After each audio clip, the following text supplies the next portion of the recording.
recommended. Today is December 7th. December, yeah, how can I not remember Yeah. that? December 7th, 2022. The time is just 5 minutes after 5. We're in session for a work session for the Payson City Council and Payson City. Present is, do I have to do that? Or, no, okay, don't worry about that. Then we're all present. So I don't have my agenda in front of me. What's The first item is Dave. Okay, Dave. All right. You've given me a chance to share my screen. Mhm. We brought this up last council meeting, but I just wanted to have a little bit of a work session here. Discussion. I've got to be able to share my screen here.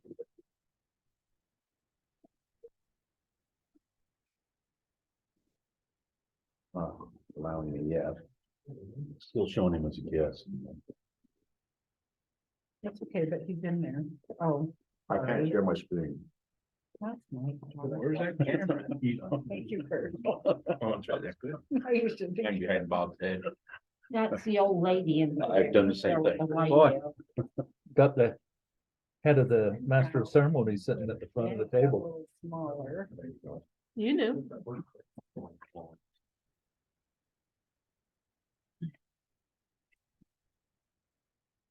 So what I wanted to have some discussion with you, Mayor and Council, is just the downtown project. You appropriated the last budget session 8.3 million to do that project. We had 5 million from the legislature. And but now that they've gone through the design work and the contractors on board, it's just costs are way over budget. To do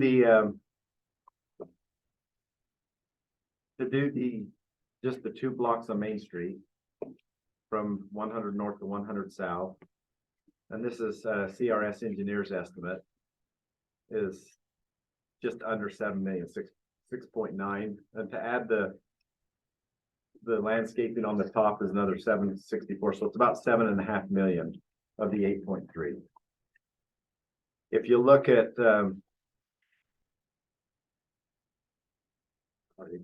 Am I getting enough of your screen then?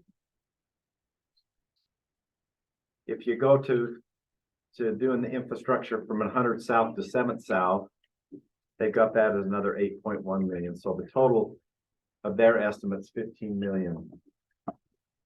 We don't have that money even in reserves to do the rest of it. So I guess we can have discussion on what the council thinks, but what I propose to do is just that we do that historic 2 block of Main Street and do the infrastructure underneath and get the landscape of that part. It wouldn't do the parking lots. It won't do from 1st south to 7th south.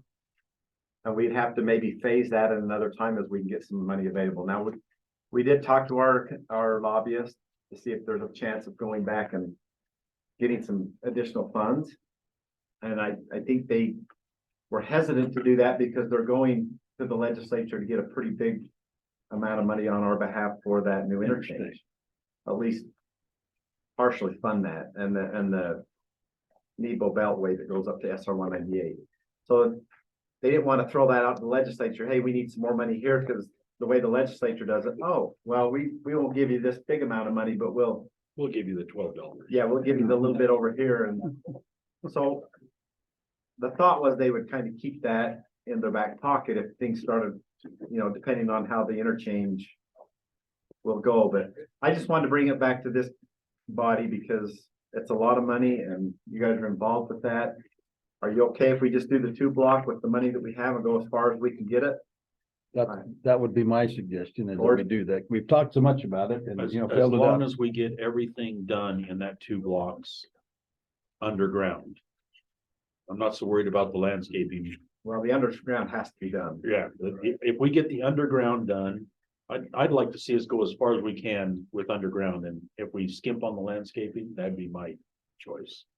Well, at least according to the bid right now. Yeah, we things get are going the cheap down. part. What's that? Things are going down. Yeah, and by the Some time, things are. yeah, and there's still some things here that we can negotiate with them, and, you know, there's some demolition stuff that maybe our crews can help with, so. We'll try to make it go as far as we can, but there's no way we can do the whole project like we talked about for what we have budgeted. Is this based on the contractor's numbers? Yeah. Or is this, Well, this is both, because CRS is different than Hogan in a lot of ways. but I'm using the Hogan ones, but I mean, Hogan- not the Hogan's the Hogan one- one, I'm using the CRS ones. is Hogan a lot more? Uh-huh. Aren't they, Travis? So we got numbers from Hogan originally, and then CRS went back and kind of reworked them, but also met with them again. And so it's kind of a combination of both of them, but I know that see, Hogan The was issue- originally more, like they were like 18 or 19 to start with. The issue is that what will Hogan do it for, the 2 blocks? That's what we really need to. I think this. The dynamics have changed in the excavating world in the past 3 months and are gonna continue to change.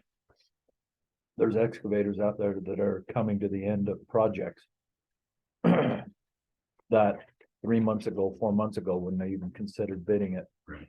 And But now, Hogan does their own excavation. I know, are we completely tied with them? No, So the way the CMGC project process works.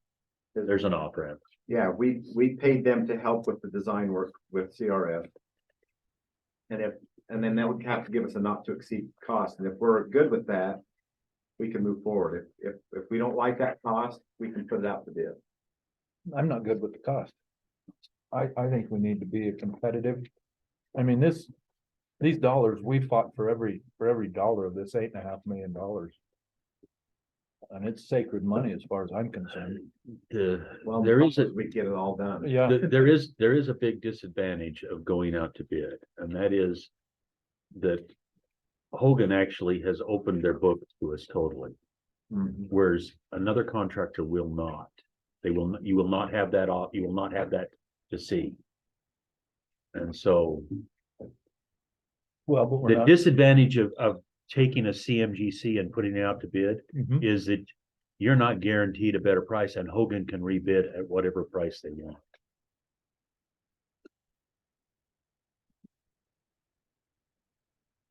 There's some challenges both ways.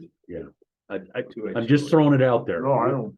That Central Utah has done quite a few CMGCs, and we've found that it's better just to stay with the CMGC contractor because they know what the project is. You'll spend time and money going out to bid, and you won't get any better. But there are some off ramps. There So are. we do have There are. options. I just wanted to have the council weigh in. So when you say those 2 blocks, that doesn't go east and west either No, onto Utah Avenue. Down to the show house. Right. That's a mess. Mhm. That is. But we're still under the 8.4. So whatever's left over, we could throw it, those 2 roads. yeah, Or you one could of do them? Utah Avenue maybe. Well, the whole reason we're doing this is to draw the people. citizens back to downtown. Right. And if we just go halfway, That we gotta fix the infrastructure problem. totally agree. Yeah, the reason we got Totally the money agree. from the state is to fix the utilities underneath and to get rid of the concrete. The transite. And it is definitely there. We found that out. We got two bad, blocks it yeah. is. we got bad pipe, and we got How a much, concrete slab that's buried underneath it. It's a mess. how much extra it is to include the, Utah Avenue on both sides? Probably the most important would be Would on be the the west west. side. Yeah, the west side would be the If we best. just did the west side and Main Street. The how much- dynamics of the east side could change over time. They could. Yeah, we'd have to look at the different It's phases not because there. it is in there on part, but we can look at that. Well, and I was under the understanding they bid way high because they weren't sure how much it was gonna take to get down in there. Was there still a remote chance that they might come in under budget? There's still some chances there. I mean, they potholed in a couple places to have a better understanding, but Oh, good, now the city's making our own potholes. This is gonna go. But we repaired them. That doesn't stop the humor of it. Dave, do we have any other dollars? I'm not in favor of debting at all. Do we have any other dollars available? Look, Kathy. We're looking at Kathy. There might have some, there might be some fund balance, but there's not a lot. And if we pull everything there, Then we don't have if any buffer. if the economy tanks, we're just not in a very good Buffer. spot. One thing that I looked at a little bit is, at least for the streetscape and stuff like that, and benches, is, the park tax. We might be able to use some of that. Take them out of the bid and use that. Well, we could just use that. We could still have it in the bid, but Yeah. just use that. as Just pay part of- for it with pay pay for it. tax money. Right, right. Because that's money that was for, I was looking at it the other day, we raised about $1.7 million since we started that park tax. So that's going back. to the community. And that's an option too, but that's not a lot of money. No, but it could be like $250,000. And then about 250, we're getting 250,000 a year. Yes, but 20% of that has to go to the Right. other funds and But then, anyway, it's just. yeah, but it's an option. Like that idea. I mean, 200 additional. Pickleball courts. I get the feeling that the council would like to do Main Street, and if an option is available to do west side of Utah. To do everything we can on Utah Avenue. Yeah, If we need to bring our shovels, We may call upon you to do that. One other thing we might want to look at, if there's money in there, just doing the parking lot behind the library. That's kind of our. That would be the other option. Yeah, that's one we wanted to get done because that's a bit of a mess. So the west side, like you say, the east side could change over time, but the west side, the Pretty well parking set. lot and Utah Avenue on that So side. how would you prioritize Utah Avenue versus Library Park? Utah Avenue, number one, That's the way Are I you do it. talking, West, are you, just that block.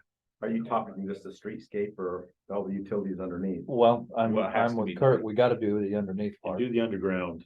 You have to do the underground. You can't put lipstick on a pig down that street. No, You gotta, we can't just change the curb and gutter and. Yeah, No, but what I'm just trying to be realistic here, but if the bid here for those two blocks is 8 million and you're wanting to do all the underground, for Then we that other won't do block, any it's of it. another 3 million. Then we won't do it. Yeah, that's the thing. I We mean, won't do it. We'd have to find that out. but I would rather, if we're not gonna be able to do the underground, let's do the parking lot.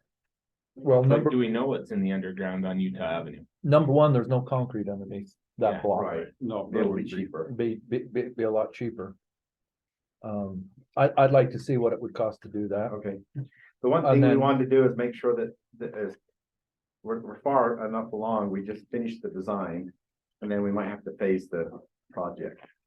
We've been budgeting every year or trying to put in the budget at least 300,000 for parking lots too. We might be able to roll that into the regular budget. Yeah, we did the golf course parking lot this last time, and so if we do another 300 in our normal budget, that could help out too for that parking area. I think this is The a reason- living project. We just need to roll with it and go. We do. To do what? It's just a living project. If we have to do this once a month to figure out what we're doing the next week, let's. Okay, We need to start. Yep. We need to Yep. get a contractor started and going. But still.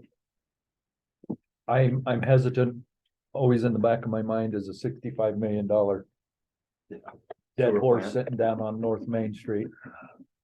That we've got to keep in mind that one's probably gonna come in over budget.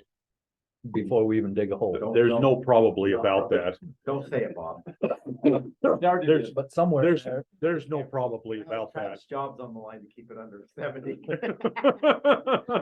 I second that He's motion. the one going to the meetings.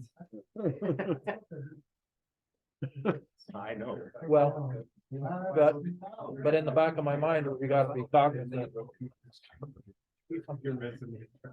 We've got to be cognizant that. We're gonna face something more there too. So. Let's go with, We'll go with the direction of at least getting those two blocks done, whatever else. And then can. whatever we Let's see can what do. else we can do on the west side. On the money that we have. And if there isn't enough to do the underground and get Do the it paved park- on Utah Avenue, then we do something else. then we That we do have make that money. parking a lot nicer for Cleary. To put all Yeah. No, we don't want to do that. construction. I was gonna say that. but I didn't. That's what it is right Does anybody have anything else on this they want to say on the, and then we'll go to Robert's issue. No, but I kind of got after Mr. DeWitt when we talked about that meeting that we had about all of them needed to upgrade the fronts of their things. And I went up to him after and I said, that includes you. And he has. Kind of. Now I he's don't- got to work on the I sides. don't think he did it. I think the little gal that. was Well, he coming in did.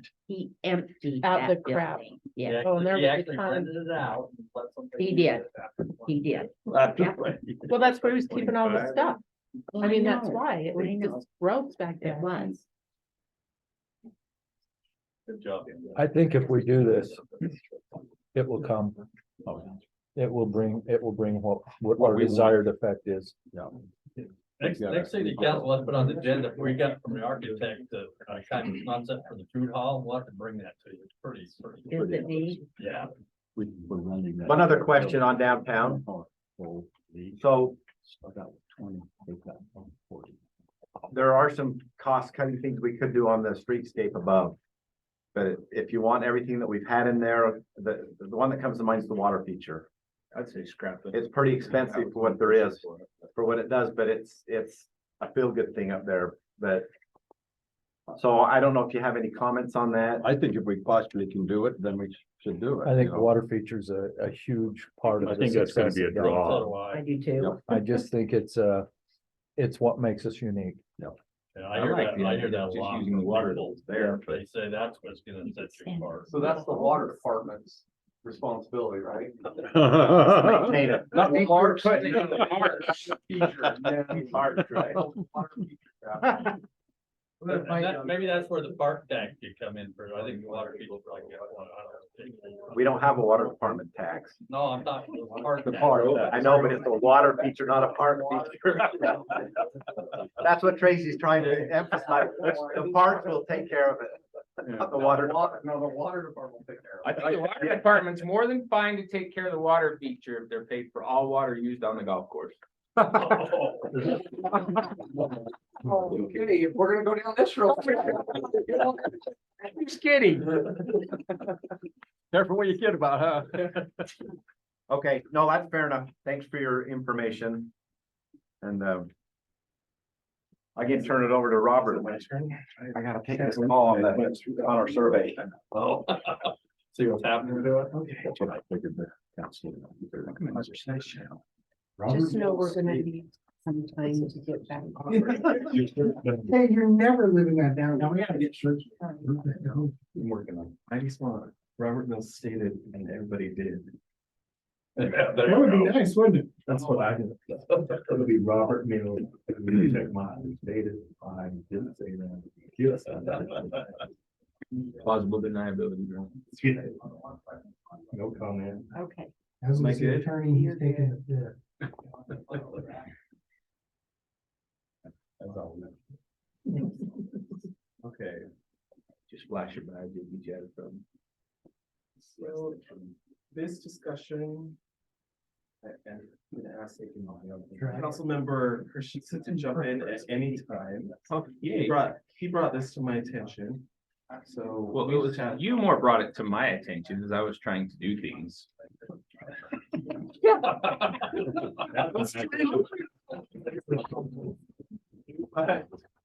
Say that. You got caught is what happened.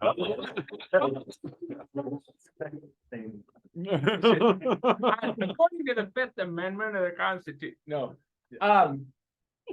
So maybe before Councilmember Christensen jumps in, let me give a little bit of context.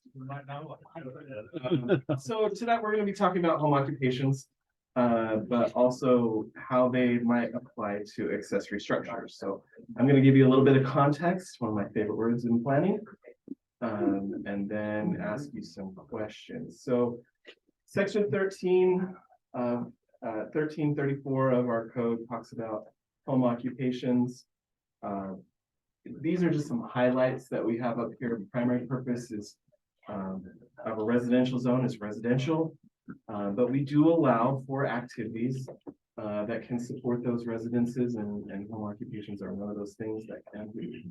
They're supposed to be secondary. Really, when you drive down a residential street and somebody has a home occupation, you're really not supposed to realize that they do. And we don't allow huge signs. We don't encourage a lot of stuff like that. Some specific considerations, all outside storage of vehicles and equipment, they have to be contained within a building. So if somebody's a contractor and they're working out of their house, that's just fine, as long as their trucks and equipment and stuff is in the garage, no big deal. There's some tax benefits to that, so we encourage that. Section 133403, these are some requirements for approval. You can't cause a demand on city services that's in excess of those customary for residential uses, clearly incidental. So these are some specific ones to consider. Area used for the home occupation shall not exceed 25% of the dwelling or 500 square feet. Storage may be allowed in an attached or detached garage or in a fully enclosed accessory building, but that storage area cannot exceed 400 feet. This is just what we currently have in our code that we need to consider. In our code, there are some specific instructions for how accessory structures relate to home occupation. You can use an accessory structure for some home occupation activities, but these are pretty specific. You have to produce whatever you're doing on the same lot as the dwelling. And then the ones that I've underlined would need to be considered if we're going to consider the idea of allowing home occupations in accessory structures. So production nor storage shall not be conducted within view of the street.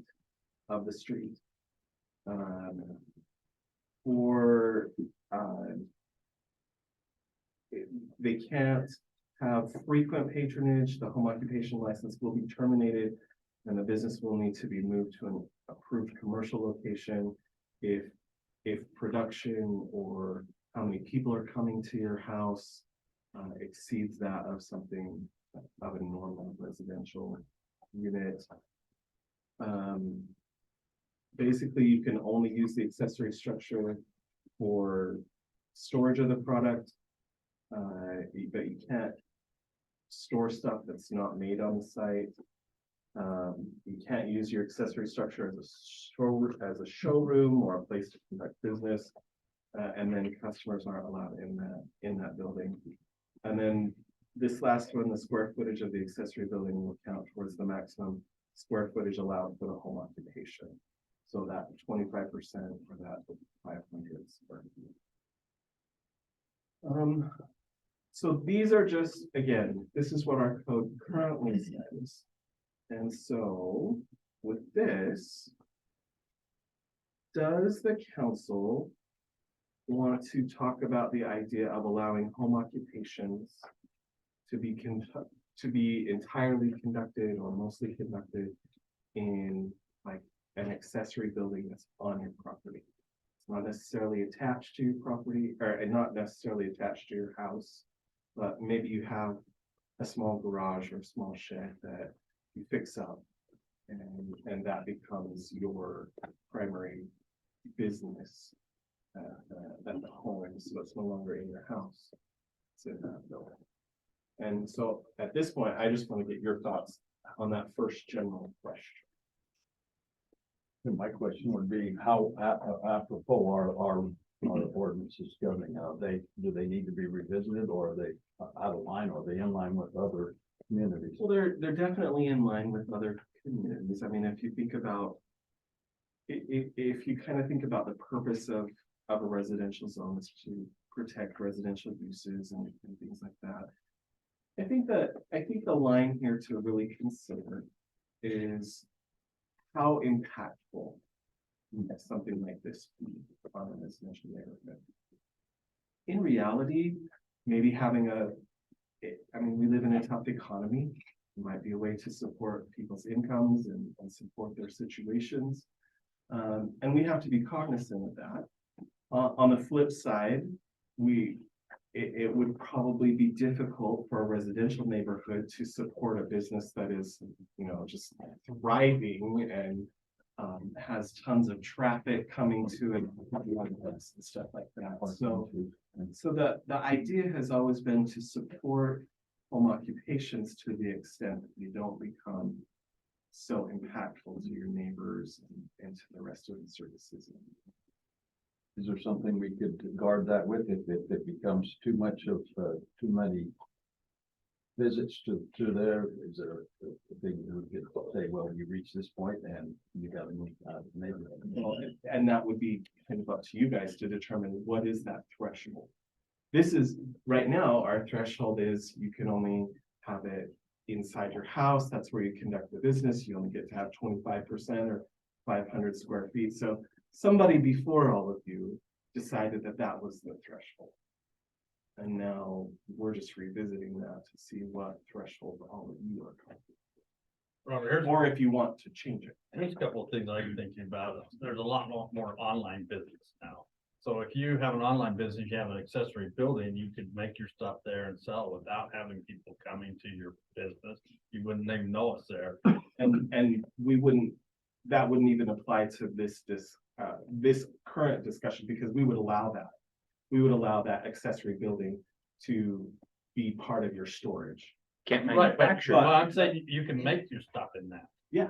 But you said. Not in the building. Right, that's what I'm saying. They can make their stuff in the building for online. Plus, you can only store stuff in that you've made. And so what if you bring in stuff to resell, then I think that's something to look at too. So anyway, I think that if it's like an online and there's manufacturing in, and they aren't bringing a whole bunch of people in, that might be something to look at, because things really changed. This is ordinance. That's why I pushed it forward, you know, I mean, barring any Fifth Amendment things there. Now you admit it. No, self-incrimination. but I think that it's important, like you said, that there are bigger lots that were established in the past, and some people have some space. They may want to do, I have the sewing teacher at work. She lives in American Fork, right? And so she has started this weekly class where she teaches sewing to a small group of people, and she remodeled a shed in the backyard, and it was really interesting to me. She talked about this. I'm like, this totally, as it is right now, isn't legal in the city of Payson. And Is it legal in the city of American Fork? I didn't ask her those questions. You know, and that's not here nor there. And anyway, but the thing is that to me, it seemed like a good idea, you know, and people that do hair cutting, rather than do it in their home, maybe have a small little cute she shed that they call them out in the back, that they do that kind of thing. Or someone has a long arm quilting machine. Somebody brings them a product, they take it out, they quilt it, and back in it goes. And as it stands right now, if it doesn't fit inside your house, it doesn't go, it doesn't work. So that's why we brought this back up and to look at and see. Yeah. No, and that really is the whole kind of gist of this conversation is these are our current standards, but has our economy shifted a little bit that would allow for something different. One of the challenges you have with classes, like if somebody starts to have a dance studio and you got 50 cars out there with kids coming. So if you start, Right, you gotta balance that, or you have a Pandora's box too. So- right. But you also can't tell somebody I they think can't the have answer 15 is yes. kids too, and We that's. want start to, getting that- but we keep need it to coming find in the and out of line. limitations. You know what I'm saying? Is that fair? You could- Yes. Teresa? That's not a bit. Linda? You're right. We want to change, but we want to define the limitations. No. Okay. Yeah. Then I'm gonna probe a little bit more on that one. Because I think that's really the discussion that I want to have. One of the limitations that we have is square footage. I mean, 500 square feet is really not very much. I mean, that's a bedroom, basically. And so how comfortable are you with changing that? Would you like to see a specific numeric? Would you like it can go up to 1,000 feet, or would you rather see like a percentage of a lot? Is it too arbitrary to be a case by case? Yes, There again, there would be, my attorney says yes. well, you don't have to listen to it all the time. Actually, you probably do a lot of times, so unfortunately. Well, I'm So if you, on a case by case basis, tell me a little bit more about it. size of lot. Okay, well, then it's not necessarily an arbitrary thing. The other thing that I'm concerned about is I see signs popping up with home occupations in residential areas Yeah. that concern me a little bit, whether they be just a stick in the ground or something a little more permanent. I'm open for discussion on that. Quite frankly, I don't like signs in a residential area that says, you know, hair doing or whatever it may be. There's a lot of other ways to advertise that. That's correct. You know, Put a small with the, sign that allows somebody with to the know that internet, that's the house that you're you know, going you to as can well. advertise. But I spend a lot of time out of state. I'm thinking of 2 or 3. I absolutely spend a lot of time in Stillwater, Oklahoma, the guy's backyard.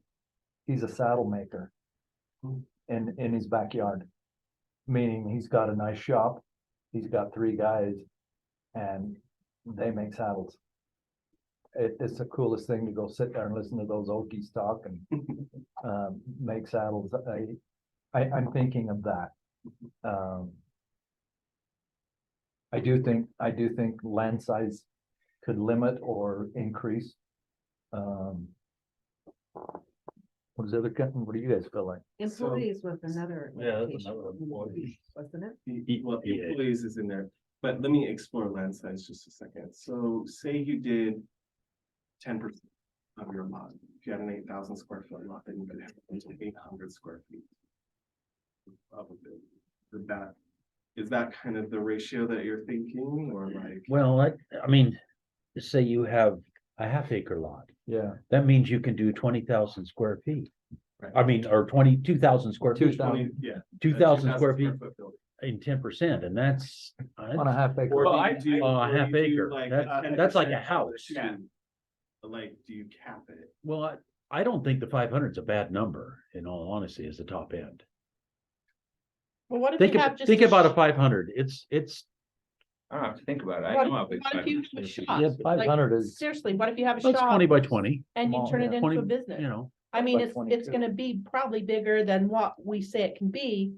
But the building's already there because we already allowed the shop to come in. So how do you go ahead and say, oh, no, you can't have a business because your shop is too big? The building was legally built. Yeah, it was already legally built. I don't see how you can I put a think- number on that. I think it should be, if it's legally, if we can legally build it, we should be able to legally That's what occupy I it with think. the bill, with the I think business. so too. But that really does, you could get really big. You could get it really big. You could. You could There's a get lot of huge. traffic in your neighborhood. It would be, and it. Well, but it you kind would of have what to it is. have it so that it fits in your yard. Like people that come in would have to be able to park in your driveway. So you would impose a parking. I wouldn't let it, No street parking. Yeah, no street parking. To me, I just totally think agree with if that. they can't get back there to wherever the shop is at, you gotta provide them a place to park. And if that means you're gonna have to pull in your garage and clean it out, you're gonna have to do that. What about if we cap it at 1,000? I think that's limiting.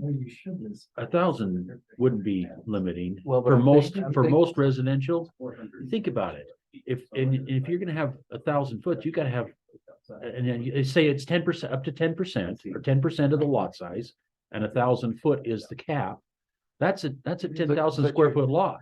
You're capping Brett to 500 square feet on an acre lot. No, 1,000 is his cap. Well, you're capping him to 1,000 square feet. Where are we at? We're, Sorry. we're just talking about size again.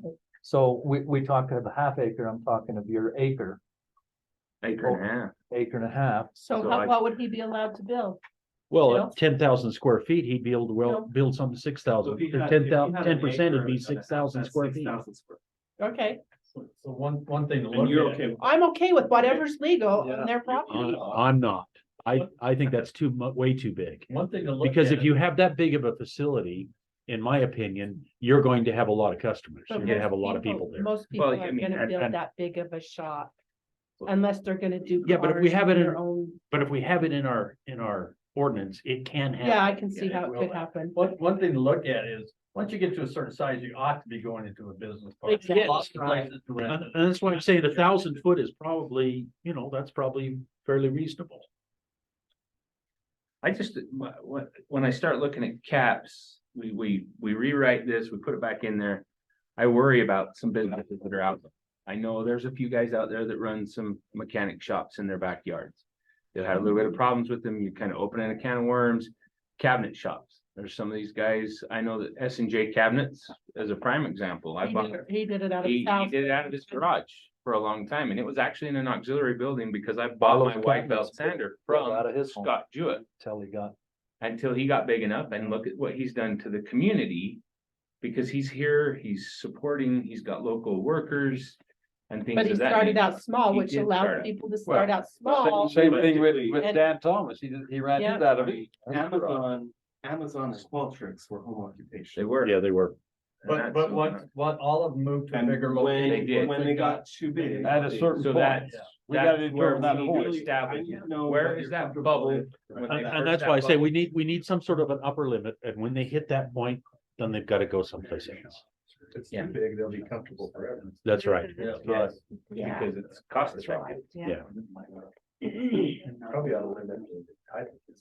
Yeah. Well, then you- that's We haven't got to that where I far was yet. going next. Well, I know that like horsepower calibration on your machinery that you can't go over 5 horses on a piece of equipment. So if you start into a production shop, that's just what I was told at one point in time. I'm not 100% sure on that. So my lawnmower is against the law. Yeah. But does that make sense? So like a cabinet shop, I have a home occupation inside of my garage. I have a cabinet shop and I have a 5 horsepower wide belt sander. I'd love to buy a bigger one, but the next one up is 22 horses. And so it's, And $40,000. well, that's probably the bigger issue. But at the same time, I mean, that's where you start talking, where do we draw that line? So I guess that's kind of my question of, are we drawing a line on equipment or type of use? What's your? Maybe both. I don't know. You're not supposed to ask me that. Yeah, well, It is. your staff, we want your. I love the free economy, that we can do stuff, well, and I don't, but I want people to be able to start and grow to something bigger. But, you know what I'm saying, I don't want somebody to move in and fire up a boundary in my backyard and they start pounding metal at 5:30 every morning and So that's kind of noise ordinance. that's my biggest concern from staff is enforcement. That's why Brad's here. And I'm volunteered to do it. Yeah. Could you do the enforcement through business licensing? So if they come in to get the business license, if there's been a problem. don't- Technically, home-based occupations aren't required to have a city business license under Utah state law. we don't have to charge them to They don't have a business license. We don't have to pay, Okay. they don't have to pay the fee. But they have to do have a have a license. home occupation permit. Just to know, so we know what they're doing. I think we should let them have chickens too. Goats, chickens. That's right. That's right. It's, we've left the room now. Okay.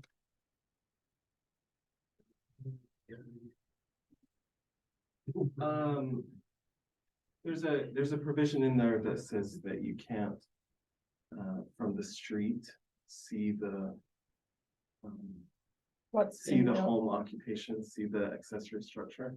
How do y'all feel about that? I don't like I that. don't.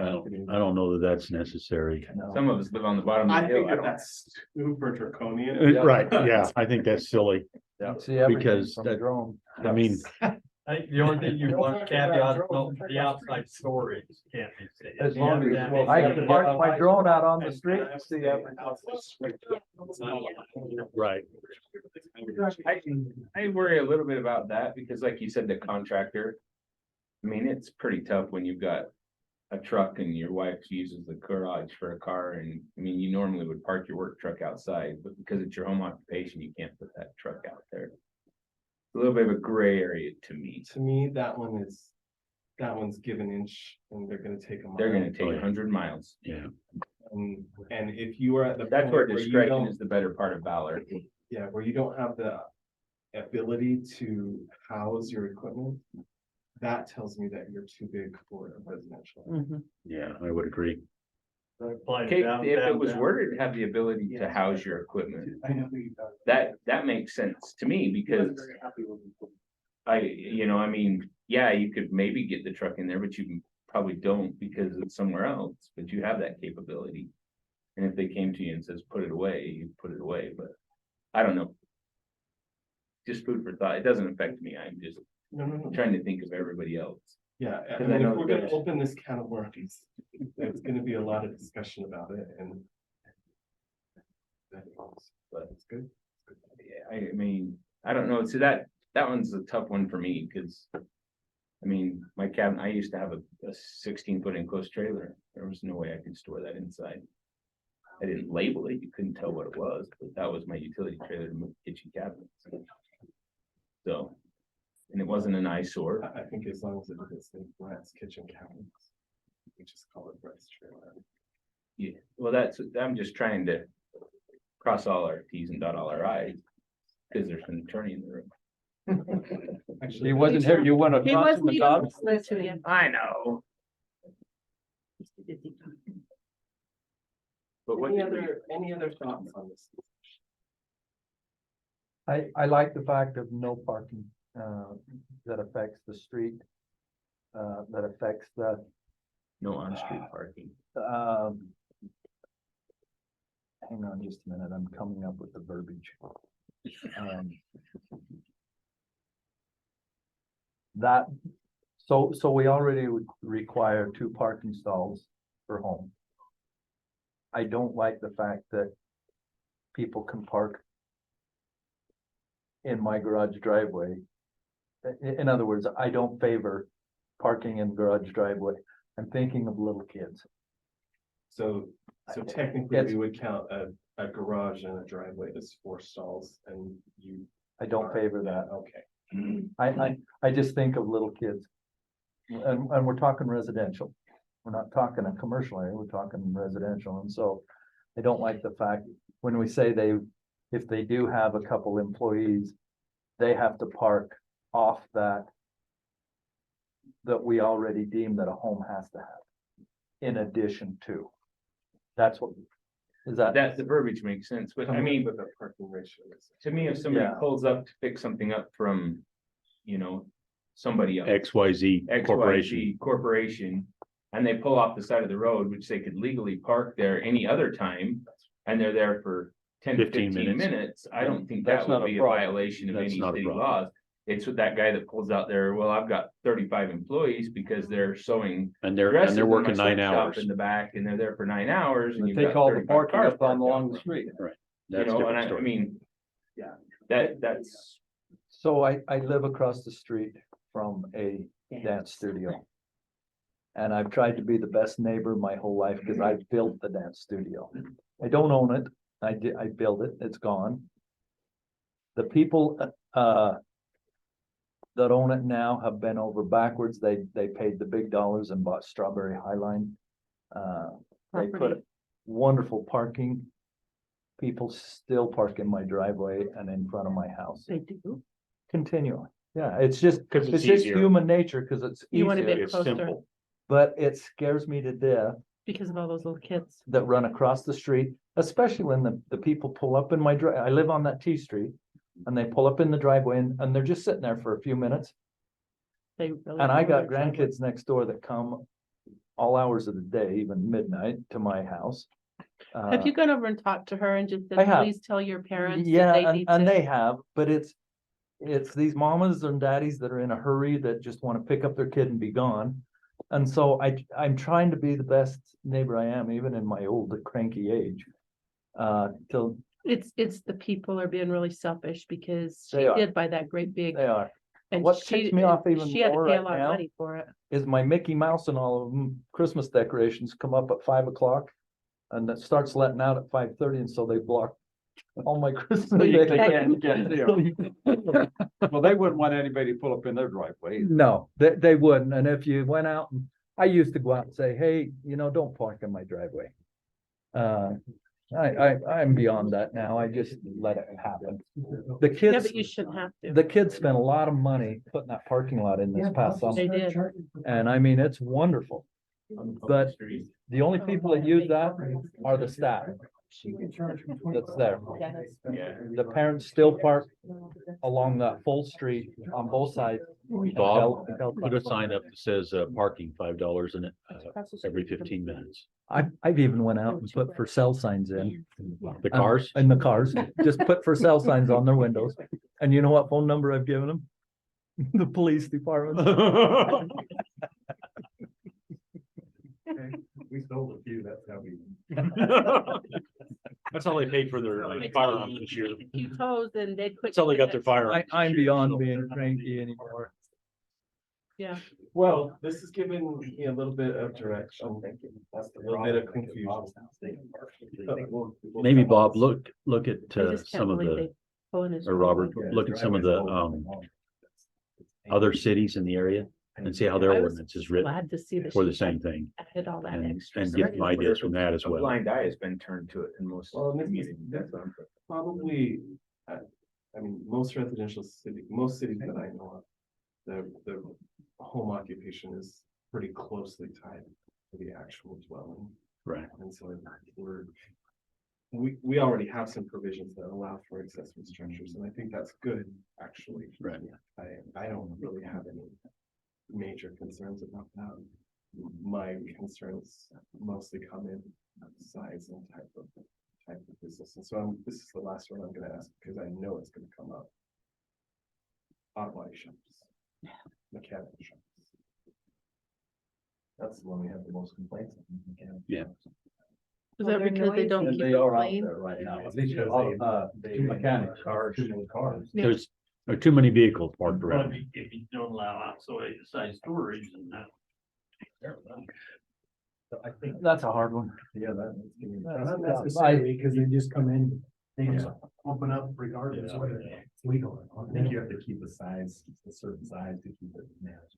Or you can just say no mechanic Well, shop. Yeah, You I'm can just thinking of one over there on the 6th East. He done.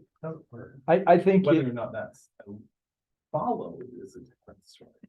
And remember, we're only talking about the people that actually come and ask. us. Yeah, Yeah. we're talking about the people that are law abiding to begin with somewhat.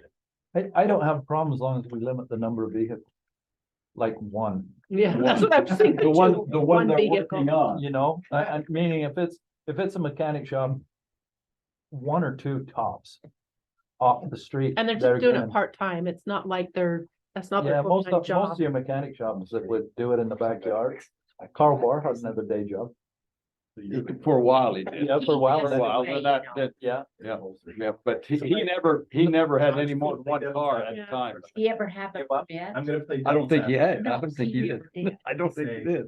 Most of the time. Didn't when you're really fixing a car, Think about that at it the takes a time, while but to I don't get think he did. He never. The parts. It takes a while to Yeah. get the labor done, it takes a while to do all of those things. Yep. And while you're waiting for parts. You're working on another the one. Best thing you can be doing is working on another car. but That's there why they have again, 10 cars torn apart. I think we're bending over backwards to give them one or two. That just don't bring it until I'm ready for it. Period, the end. Or if it's contained within their In their yard. shop. Their shop, yeah. Inside their shop, Yeah. which Carl did. I had parked Yeah. my truck in there and Yeah. you never knew it was there. And who, where? Carl Bar. Oh, yeah, I don't think he ever I'm had. sure we'll talk more. No, I don't think he did either. Yeah. He didn't. He's worked on my Okay, truck a well- couple times. This gives me some. What's that? Now I don't have to go down the street and have to flip me off all the time. So this gives me some words to work on. or some thoughts. He was right on my street and he won't. And if there's any additional advice on how from you, please email me or call me or stop by and work through this. Okay, we're done then. Do we need a motion to go out of? No. Okay. No, we'll just We adjourn just, to the other. we just need to adjourn to the other room. Okay, we'll adjourn. At 6 o'clock. 6. Are we ready, Kim? Ladies and gentlemen, I'm going to try something a little bit different. I was to a commission at the county commissioners meeting, and they asked for a volunteer to say the opening prayer. I usually go out into the audience to find someone or have one of the council do this, but if there is a volunteer who would like to open this meeting with prayer, I'd certainly entertain that. Don't trip on yourself coming out, but. Okay, lacking that, I'll go ahead and say it. Well, Father in heaven, as we come before this time, we're so very thankful for the city that we live in and for the blessings that come to us because of that. Thankful for our citizens and for the willingness they have of coming to city council meeting and being part of governing their community. Thankful for the council members that dedicate their time and talents to helping our city's future, as well as the skills of the staff and employees. Help us as a city council and also as citizens to make good decisions for the future of our city to help it flourish. And we say these things in the name of Jesus Christ. Amen. Anybody would like to volunteer to do the Pledge of Allegiance? Have I got a volunteer? Careful if you wave, because I might call on you. Come on up. Identify yourself. We know who you are, but for the record. Jason, go ahead and identify yourself. Jason Knapp.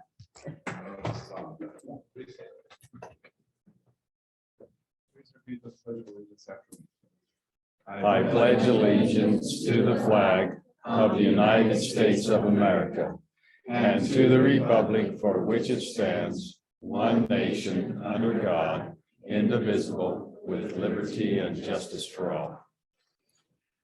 Thank you, Jason. Okay, we'll move on to a consent agenda.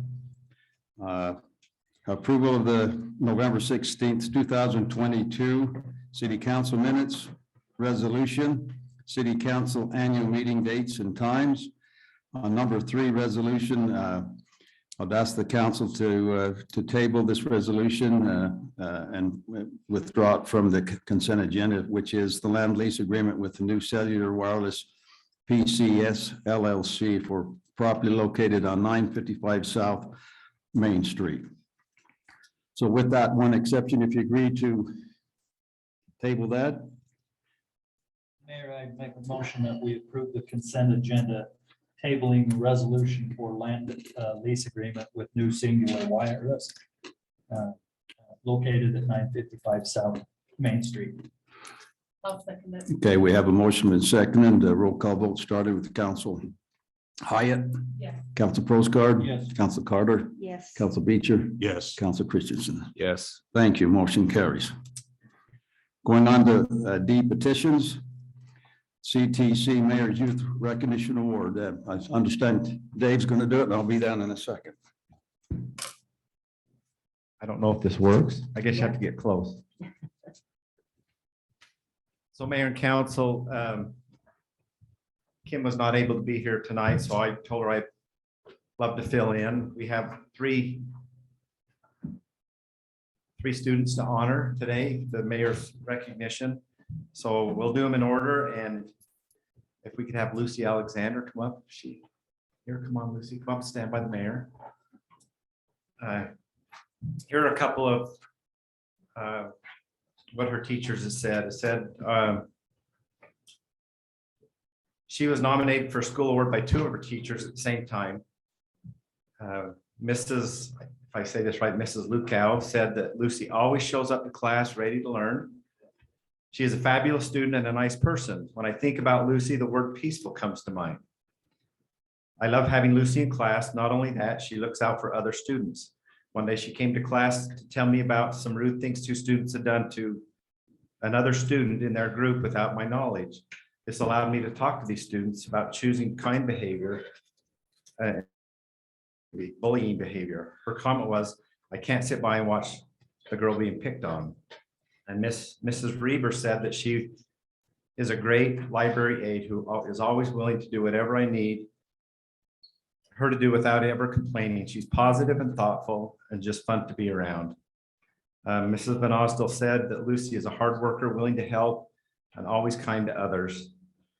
Mrs. Schofield said that Lucy is always looking for ways to be helpful. In my classroom, she is always finding the opportunity to show how much she cares and appreciates the efforts of those around her. She's a hard worker, dedicated to making a difference and overcoming any obstacles placed in her way. Multiple times I have watched her go the extra mile to share a kind note, pick up a mess that wasn't hers, and lift a friend who is feeling down. She's a remarkable and very deserving student. Mrs. McFarland emailed to let us know that Lucy is hardworking and fun to have in class. She is kind to other students. She has a talent with clay, and it's fun to see what she makes. And Mrs. Spencer said that Lucy is a perfect example of a great student. She does what she's supposed to, even when no one is looking. So we appreciate Lucy for that. And I think this is Mount Nebo. You're Mount Nebo, right? Can we give Lucy a round of applause?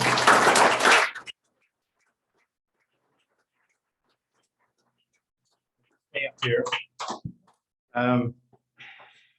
Matthew Watkins.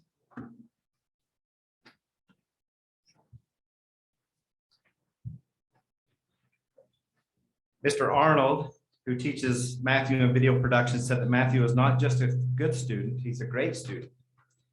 He works really hard on his video projects and has a great ability to collaborate with other classmates. In video production, collaboration is a vital element of the video creation process, and Matthew is really great at working with his classmates. He's also very disciplined and diligent. In so many ways, he is so helpful to the class and just a great representative of Payson High School. Matthew's football coach, Coach Corbett, also had great things to say about Matthew. Matthew was also one of the captains of the football team this last fall. He was voted captain by his teammates, which shows just how good of a positive example Matthew is to his teammates. On the football team, just like in video production, Matthew was a great example of what it means to be a Payson Lion.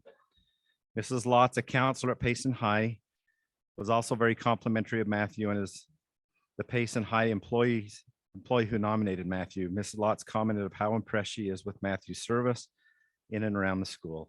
Let's give Matthew a round of applause.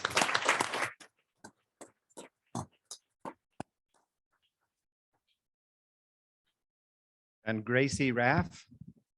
Gracie, come on up. I believe this is Payson Junior High, right?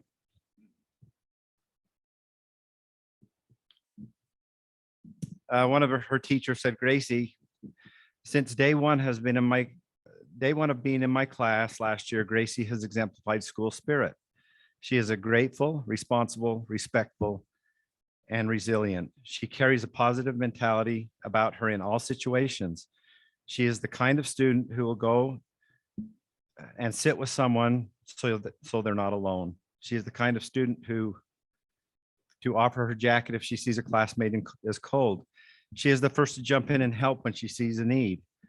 And she's always looking for the needs of others. She is a hard worker. She works hard so that everyone can enjoy their time at school and wants to see others succeed. She's a great cheerleader for those around her.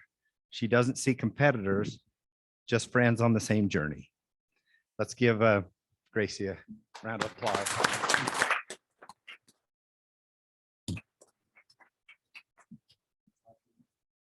Yeah, we'll get a picture. If the parents want to get a picture with the council,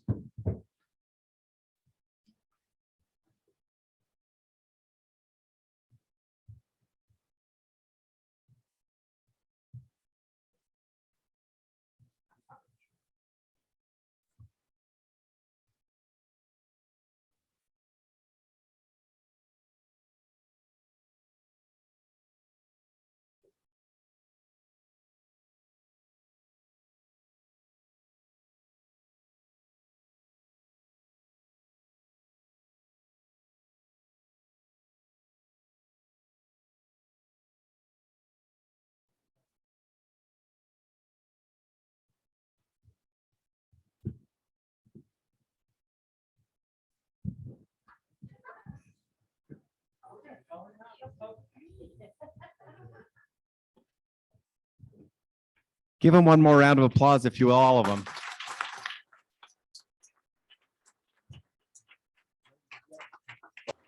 Ladies and gentlemen, in these tumultuous times, it's always a plus to be able to listen to those kind of stories for the young people that we have. So I believe it's my favorite time of council. Okay, moving on, number 2. There is no chamber business of the month, but we will have Thor here in just a second come up and talk with us. But number 3, public forum. This is the time for people to come up and talk to us in a public forum or on subjects that are not on the agenda. So I would encourage anyone here or online to speak with us.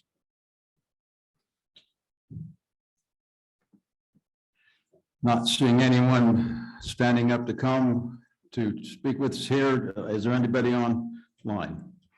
We'll go ahead and go out of the public forum.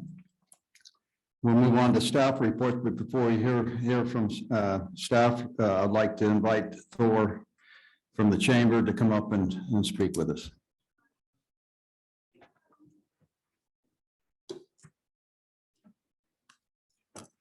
Thank you, Mayor. Yeah, we just like to give a report from the chamber, tell you what's going on.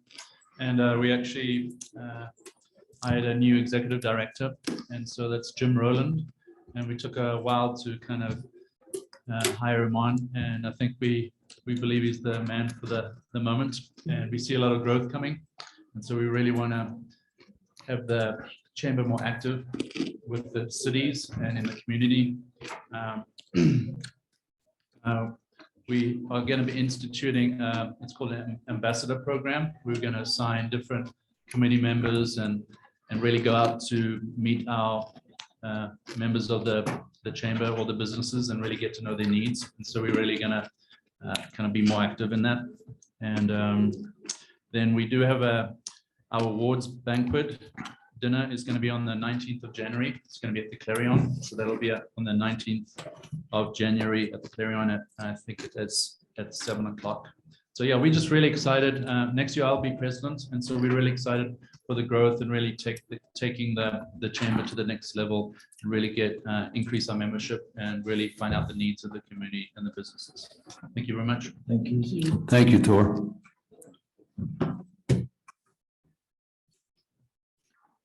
Okay, we'll go ahead and move on to staff reports. Anybody on staff would like to report to us anything? Not seeing anyone being bold enough to do that. We'll move on to council report, starting with Council Christensen. Yes, I love going first. I don't have anything today. Just one quick thing. Doug Welton, he's always in my ear here, just giving me a hard time. But our little survey we did, he said that why isn't the Scottish Festival listed as one of the events? And I think he's pushing really hard for the city to back that a little bit more than we have in the past. So just keep that in mind, that we can back that a little bit better. So It was on the survey. well, he screenshotted it for me. It wasn't there. I'm gonna tell him right now. Anyway. You got it on. It's done. Okay. Just tell him you did it. Will do. But anyway, thanks to staff for all that they do. And I know that the snow was back to back and roads are looking crazy, but I'm always grateful that they're out there doing what they need to do. So thank you. Could I interrupt for just 1 second? Travis, we have any update on the water and the snow? Anything at all? Yeah, I did look at it yesterday and we were about 100, I think 20-something%. So it definitely jumped up again. We were definitely going in the wrong direction, but yeah, we got pretty glad. Wonderful. Thank you. Council Beecher. Unfortunately, we need to keep that up all winter. Exactly. We can't just be at 100% or less. We have to be higher this winter. So that's all I have. to We'll say. trust Travis to make that happen, shall we? Travis needs to do that. So. Hey, your job's on the line again, Travis, for that, okay? Again.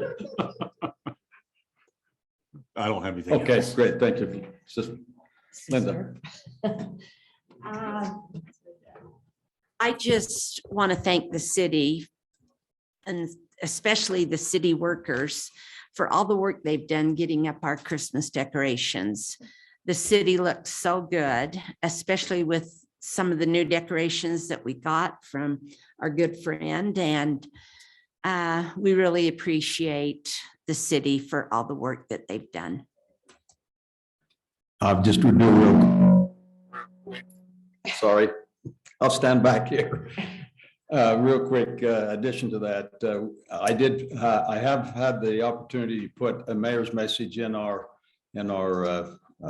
newsletter that goes out, and what I did comment on was that exactly the decorations. We've been treated very kindly by Greg Fawkes estate, and we've been the benefactor. So we have Christmas decorations that we haven't even put out yet, and we'll be good for years to come. So, okay, Council Proscar.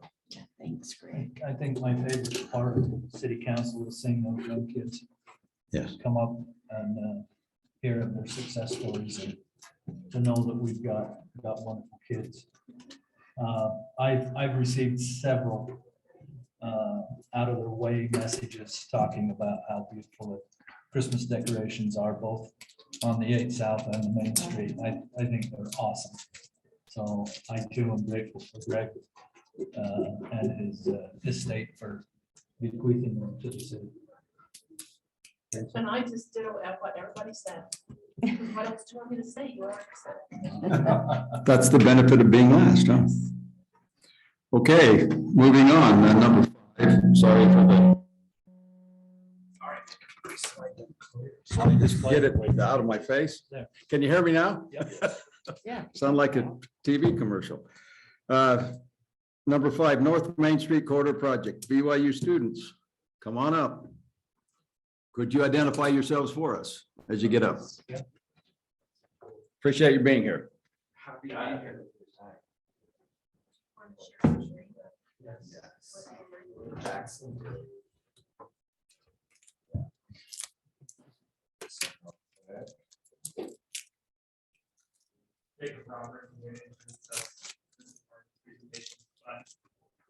Jacob, Jackson, me, and we present our presentation.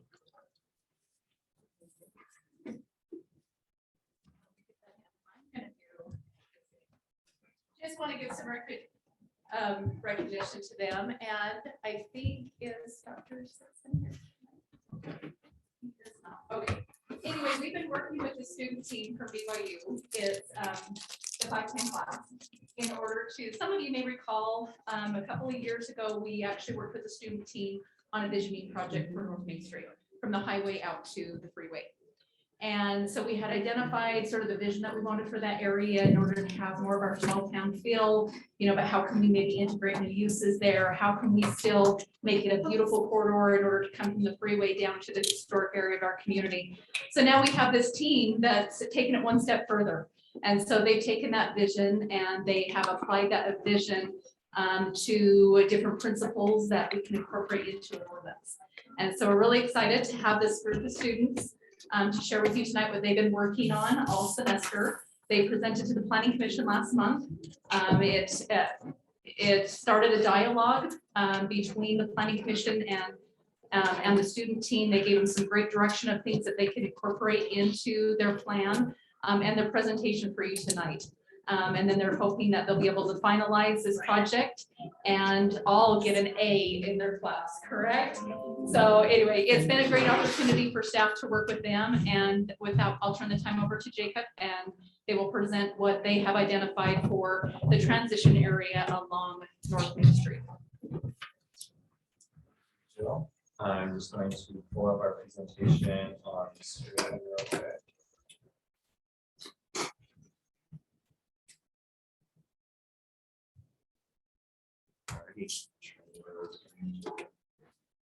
Not the tech guy, that's why I have Jackson on my screen. Okay.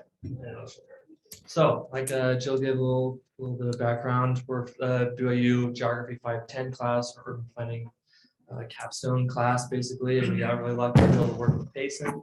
I've been really lucky to intern here at Payson since May, and I've really fallen in love with the city. I've really fallen in love with the city. Fun to work on this project and hopefully give you something that's useful. We don't want to just show up as a students, do a project and leave, and you never think about it again. We're hoping that this is something that you'll be able to use. There we go. Okay, so just a little outline of how our presentation is going to go. I'm going to give a brief introduction and talk about the presentation structure. We'll go through the project scope and vision, and then we'll talk about the actual overlay zone, which is hopefully what we're going to be able to give to you that you can use in your city ordinances. And within that overlay zone, we're going to be talking about uses, landscaping, design guidelines, and then incentives. So this is our class. I'm Jacob, project lead, and then we got Jackson and Daniel. The three of us will be presenting tonight. Becca is here with us tonight. She's our dutiful note taker. And then Corey was not available to be here tonight. But this is the class. We've all worked really hard on this, and we're really excited to show you what we have. So the structure of the presentation, we're going to talk about the overlay zone, which really, you guys are familiar with overlay zones. There's a few of them here in the city. And within that overlay zone, we've identified different recommendations, and we've even written up some code for uses, landscaping, design guidelines, and then other miscellaneous things that we think can benefit this area of the city. So it'll all be underneath that umbrella of an overlay zone. This is really important to me. We really want your feedback. So as our presentation is going, if you have thoughts or comments or questions, write them down. And at the end, that's why I've got the note taker, so we can get as much of it as possible. Because I'm a big believer in this is your community. And I would hate to come in here and impose something that doesn't fit Payson. So please, as you have thoughts, take note of them and then let us know at the end so that we can incorporate them into our final deliverable. So our project scope, really, like Jill said, is focusing on the revitalization of North Main Street from First North to the freeway. It's pretty simple. We just followed that road, identified some parcels and side streets that we thought were important. And what we really are trying to focus on is maintaining the small town look and feel. Because as I've worked here at Payson, that's something that I've learned is important to Payson. That when you get off the freeway, things slow down a little bit. You're in a different place. It's a small town, and it's special, and I really like that about it. Something else that's important is connecting the old with the new. So we're all familiar with the future Nebo Beltway project and the front runner station and the UVU and everything that's going to be going on up there. And that's going to be a big draw for a lot of economic development and a lot of people. I believe that it provides a really interesting opportunity because it's going to pull traffic away from this area, relieve a little bit of pressure on North Main Street. So hopefully we can do something really cool in this area. Something that's different, something that's not your standard, get off the freeway, see the same Subway, McDonald's, 5 other stores you see everywhere else. Something that's unique and special. So in order to do that, we want to improve the corridor through building appearance and uses. Those are really our two biggest focuses. And we're going to talk a little bit about something called form-based code. So the deliverable at the end of this, which hopefully I'll get an A on, is our overlay zone code. And we're going to put together a report that has our ideas for code and has the vision and everything that's in this presentation. And you'll all get that sometime in the next month. We'll make sure to turn that over to staff. But I like this quote from Robert, our valiant leader and my boss. What goes there and what it looks like. When we were in the early stages of talking about this, that's really what we wanted to focus on. So I'm gonna put it on a t-shirt. Yeah, I'm gonna keep bringing it up every time I'm up here. Robert Mills said. Robert Mills said. So here's just a couple of maps just to familiarize you with the area that we've focused on. This one's kind of hard to see, but it has the streets and things. So we went from First North, old downtown Payson is down here, all the way up to the Paris RV. Over here we have the underlying zoning, which as you can see, there's a lot of underlying zoning over there. So it got a little bit complex with how do we connect this overlay zone to different portions of different zones? How does it react? How does it respond? And so it got a little complicated, but we were able to work it out, and I'm excited about what we discovered. So the vision, how can the North Interchange show off the unique aspects of Payson? How can it be a benefit? And I mean, I think it already is a benefit, but how can it be improved? And how can we really show off the city? When you get off the freeway, you instantly know I'm somewhere different. So this is kind of beginning to break it down a little bit more. So we split it into two sections. So the commercial node and then the neighborhood gateway.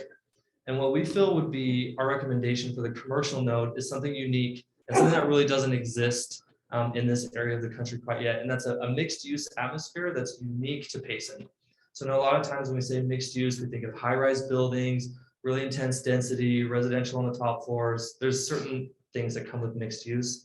But this would be more what I like to call a village mixed use, which is lower buildings, buildings that look like farmhouses. The only thing that's the mixed use is that there's people living there and there's also businesses in the same area. But it can look however we want it to look, and we want it to complement the historic aspects of Payson that are already here. The neighborhood gateway is really focusing on preserving the existing structures. So we want to be able to allow a flexible mix of uses so that if one of those homes is owned by somebody who maybe wants to run a photography shop out of the top and then have a rental at the bottom, that's a flexible use that could be potentially allowed. But really it's about preserving that look. So when you get off the freeway, the historic homes that are already there are being maintained, they're being upkept, and they still look nice. So uses, the uses is a big and important focus. We want a mix of uses along the corridor because we think that that will allow for more economic vitality throughout the years. As maybe some of those houses aren't as, people don't want to live there anymore. They want to do something else with it. So focus on maintaining the current look, maintaining as many of the original buildings as possible, and allow uses that don't interfere with the feel of the area. So it's really about a list of like, here's what you can't do. This is what we definitely don't want here.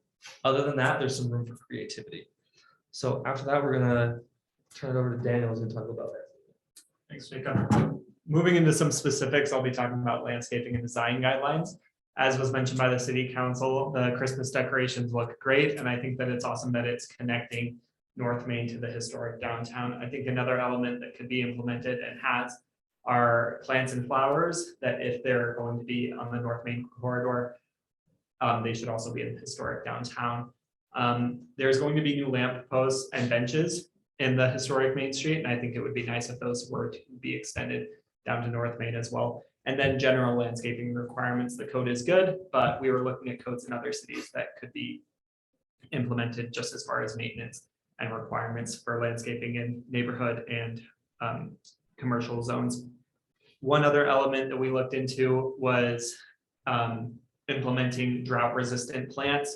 Other cities have done this. It's rebates that people receive for using drought resistant material on their lawn, just because as we were talking about with the water issues, it's going to continue to be an issue. So incentivizing drought resistant plants can be done in a way that still looks beautiful for the city. Moving on to design guidelines, the goal is just to improve the flow moving down North Main and have a variety of developments be possible, as Jake was talking about. So having a wide opportunity for different types of things to be built along the corridor. Moving on to specifics, setbacks, we would want that new spacing, enhancing the walking experience to embrace that small town feel. So you think historic downtown, kind of bringing that in to the North Main corridor. Not that all of the buildings would have to be super close to the street, but just that it feels walkable.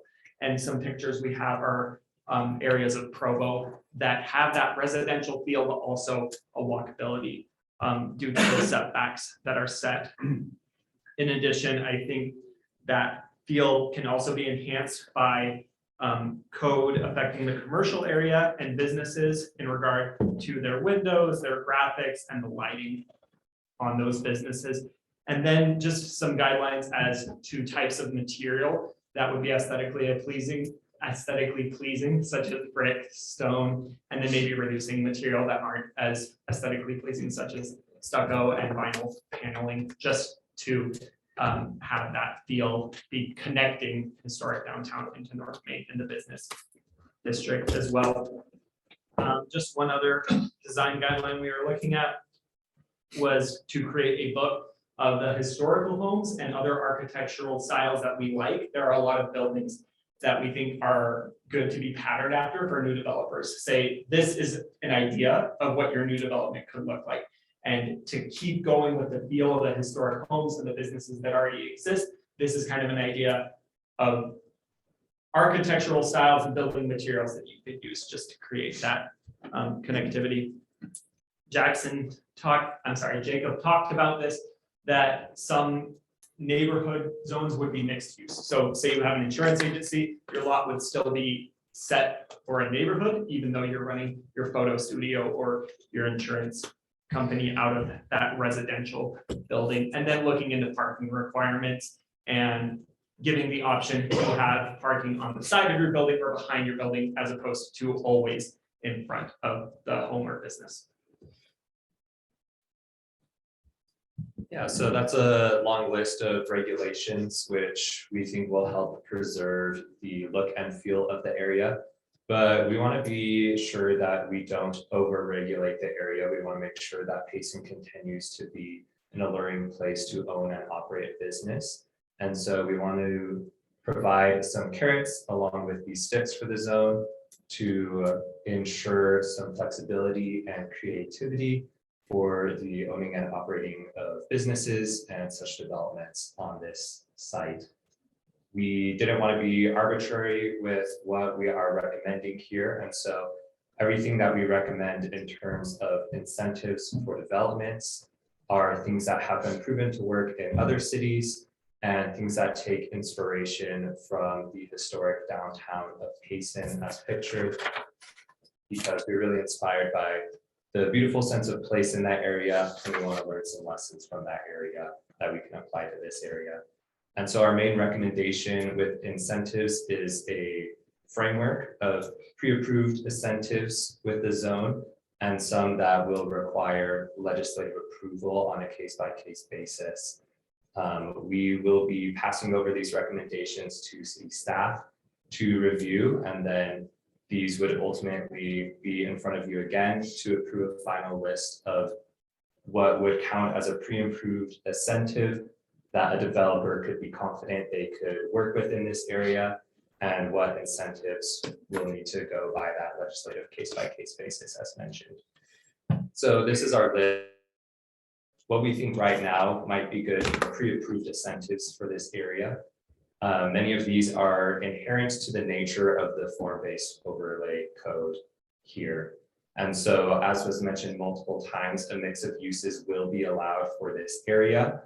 Certainly not mandated, but it allows for that creativity and flexibility if a developer wishes to pursue that route.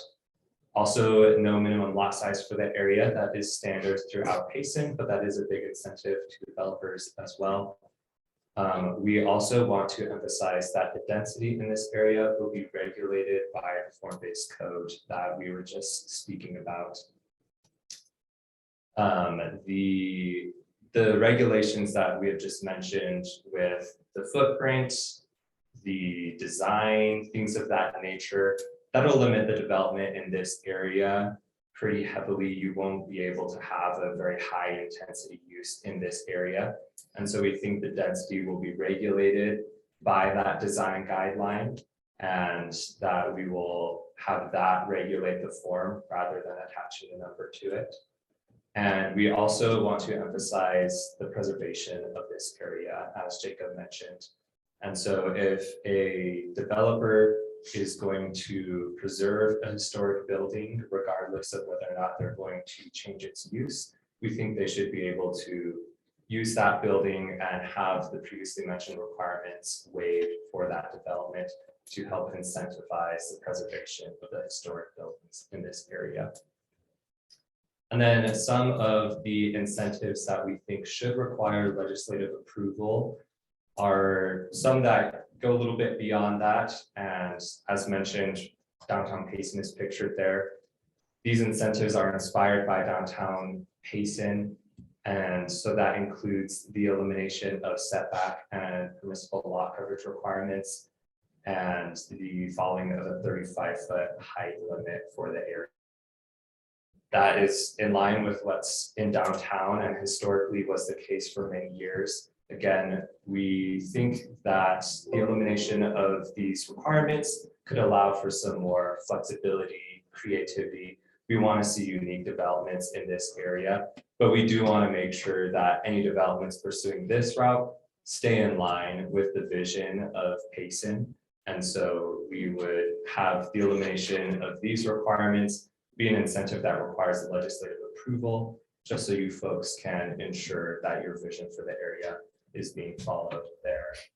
And so those are main recommendations for this area. And like Jacob mentioned, we will be turning over a final report with our research and recommendations.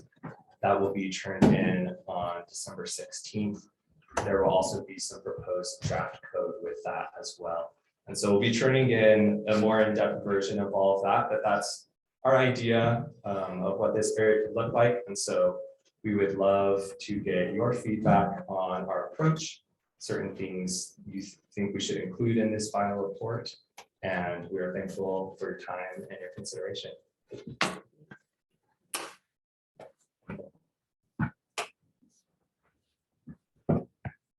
I've got one question if I could.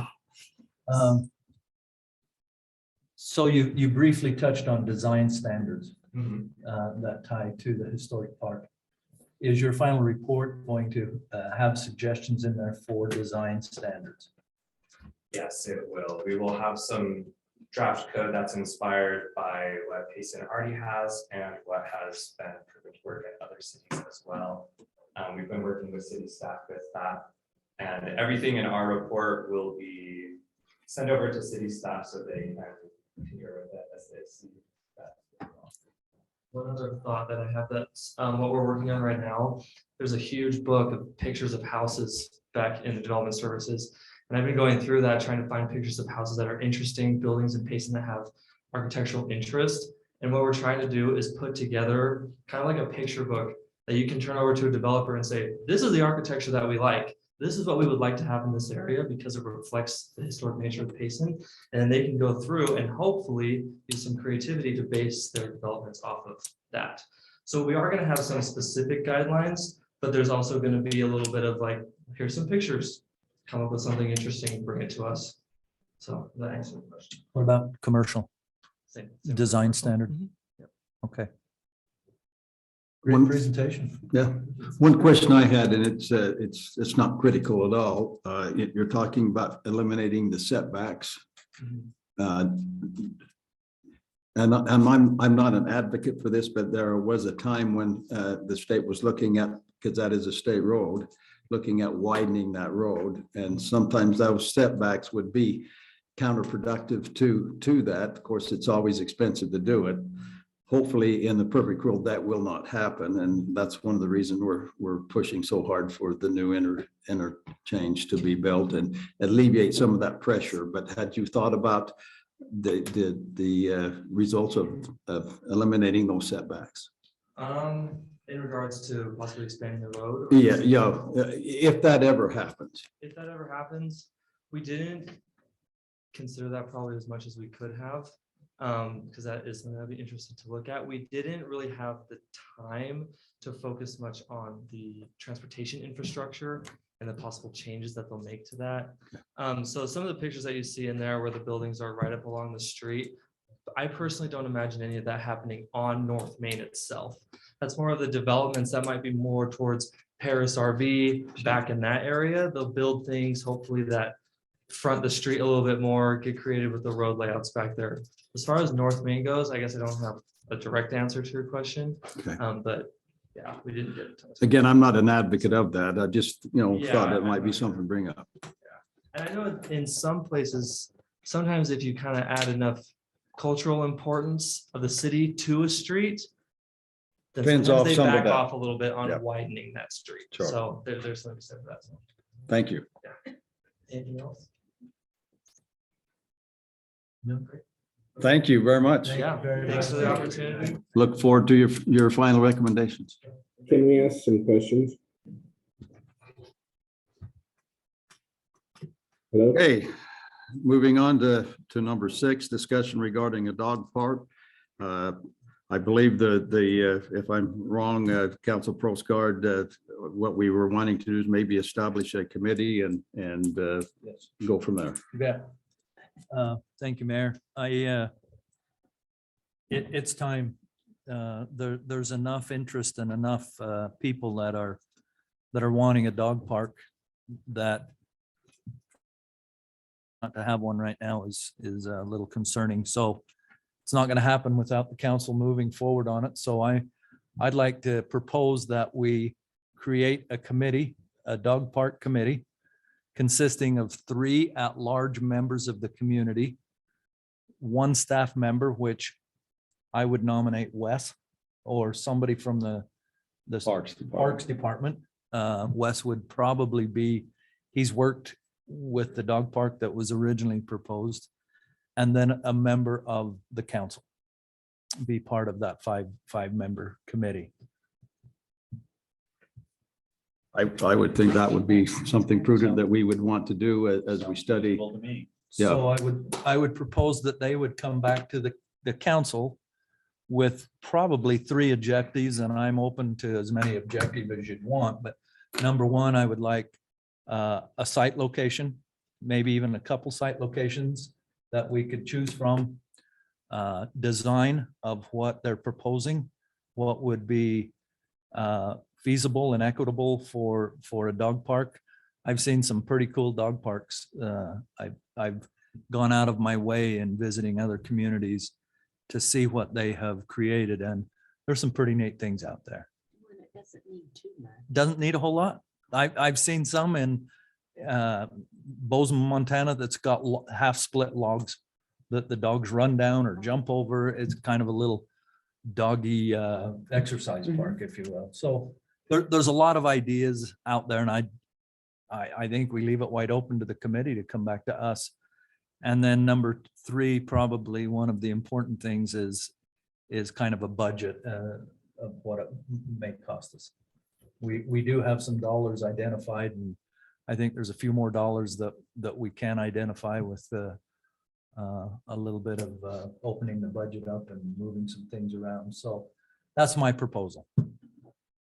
Council, any further discussion? It sounds like it's a thing that we need to do. Okay, do we need any kind of motions, Dave, or we just the council? Oh, go ahead. Come on up. Oh, he's volunteering to be on. But I am all Tracy. speak for Wes, so we discuss this all the time. So especially Bob will understand this. When you come with design, Bob being a builder, like the design's gonna be predicated on what land you want us to build it on. So me and Wes have looked at multiple designs of dog parks and different things. We feel like, obviously we can suggest, but we feel like it's up to you guys where you want this dog park. Like, you're the governing body. You get to answer all the tough questions and different things. We could definitely come up with a bunch of designs, but until we know the parcel of land that's going on, the design's going to change. And that will be forthcoming from that committee, is my understanding. Yeah. I would think that if the committee needs to know a site, they come back to us with a couple sites, we choose one, we go through the process and move forward with the design. And that brings me to my next question. Are we only looking at sites that we currently own, being Payson City, or are we looking for sites that we want to purchase? Yes. I think we should establish a criteria that this is what we want the dog park to be, and then when the opportunity. I think that's new something the development committee- would So it's design first. try. Design first, and then see if we can fit that in. Or at one of least our the parcels. elements of what's Tracy, to go in, I think not if necessarily they, the design. if they used a landmass of maybe a half acre, Uh-huh. maybe that's a little large, but I think between a big third and a half acre would be what I think. Typically, it takes more than that because you got to rotate them. You Yeah, got to we have want- we two. definitely want one that you cut it in half and you have them on One side's used and one one side, side and then you flip it rests. week by week or different things. just to Again, I keep think it- that's something the committee with council involvement can Okay. tackle. I think that's it then. Okay. Because I'm gonna call Wes right after this, so. He's on the clock. So thank you. Thank you. Wes came to my house and shoveled my driveway. Dave, Okay. do we need a motion? Do we need a create motion? committee, or- Just some guidance. Got your direction. Good. We'll let direction. If you guys know any of the at-large people you think would be good on the committee, let us know. Okay. Okay. Try to reach out. I've received 3 or 4 emails with interest. I'm gonna have to go back through and dig the one out. I think she was really interested in wanting to kind of help foresee this thing. We'll vet it during the city council meeting. Yeah. Yeah, I read Yeah. that. Okay, Okay. thank you. You bet. Thank you. Moving on, E, action items. Number 1, public hearing / resolution, amendments to the Payson City Annexation Policy Plan. Jill?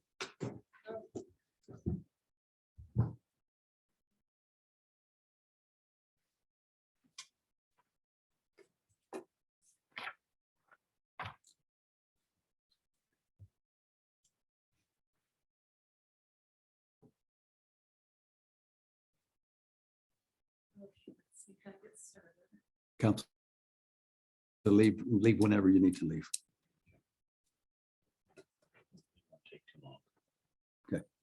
Okay, Mayor and Council, I do have a short presentation to go over this. As the mayor had mentioned, it is a request to amend the Payson City Annexation Policy Plan.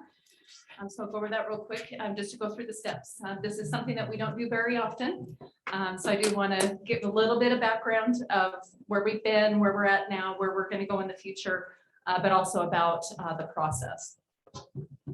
So our first annexation policy plan was adopted in 2002. That was as a result of some changes in state law that required communities that wanted to expand, through annexation, that they had to have an annexation policy plan that met certain criteria. So our first stab at it was in 2002. We addressed the items that were included in state code. That shows basically the boundaries that were included in that time, and they've changed over the years from that initial plan. Our first amendment to that was actually 16 years later. So there either wasn't a lot of development, or annexation to development was just following, adopted general plans and the plan that was currently outlined. So we made some adjustments in 2018 to not only the expansion areas, but some of the text of the plan. Moving forward, as far as the amendment process, it's very defined in the Utah code of what process has to be followed in order to adopt an annexation policy plan or to amend an annexation policy plan, which is actually the same process. So the amendment process is not different than the initial adoption. But this just shows here, the general overview of the amendment process. I've also included check marks of what items have been done. So as you can see, there's only a few boxes that are left. So we're nearing the end of this process and looking for a decision from the city council. But the request was initiated by staff. We held a public meeting with the planning commission. We also provided an opportunity for affected entities to come in and inspect the plan and comment on the plan. There was also a written comment period that was required by Utah law that we accommodated. We did not receive any written comments from affected entities, which affected entities are defined in Utah code. So that is your government agencies, your special service district.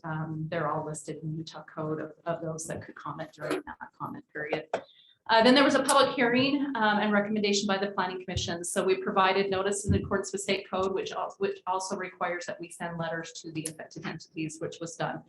Planning commission conducted that meeting in November, and they considered the amendments, and they accepted public comment, and then they forwarded a recommendation of approval to the city council.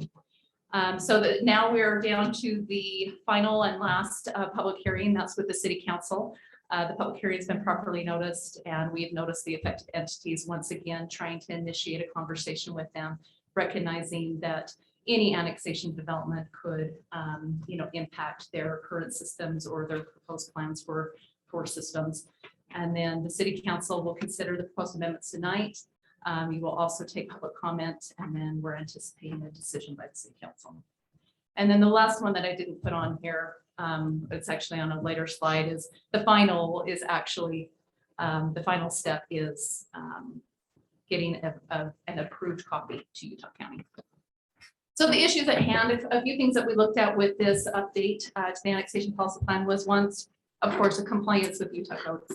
We want to make sure that all of our ordinances and all of our plans and our guidelines are consistent with Utah code. It allows for expansion of municipal boundaries. It is a statement to guide decisions regarding annexation. So each of our planning documents have a purpose. And so starting with the annexation policy plan, we're focusing very specifically on annexation and adherence to the general plan. General plan then looks at land uses, transportation, housing, different things like that. Ordinances are the boots on the ground, so each of them just build one on each other.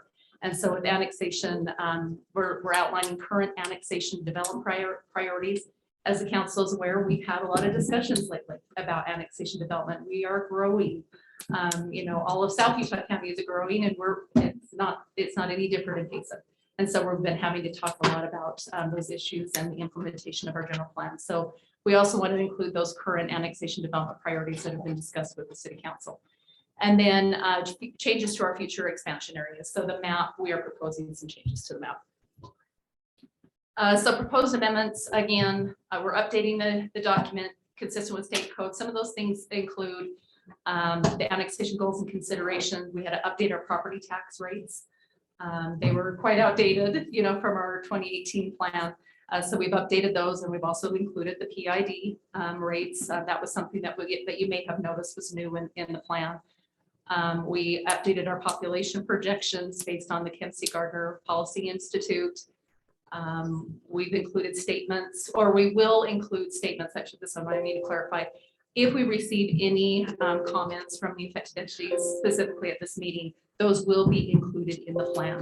That is something that's required by state code, that if we receive comments from the affected entities, that those have to be included. So currently, you probably saw the big red text in my plan that it just says include those if they're received.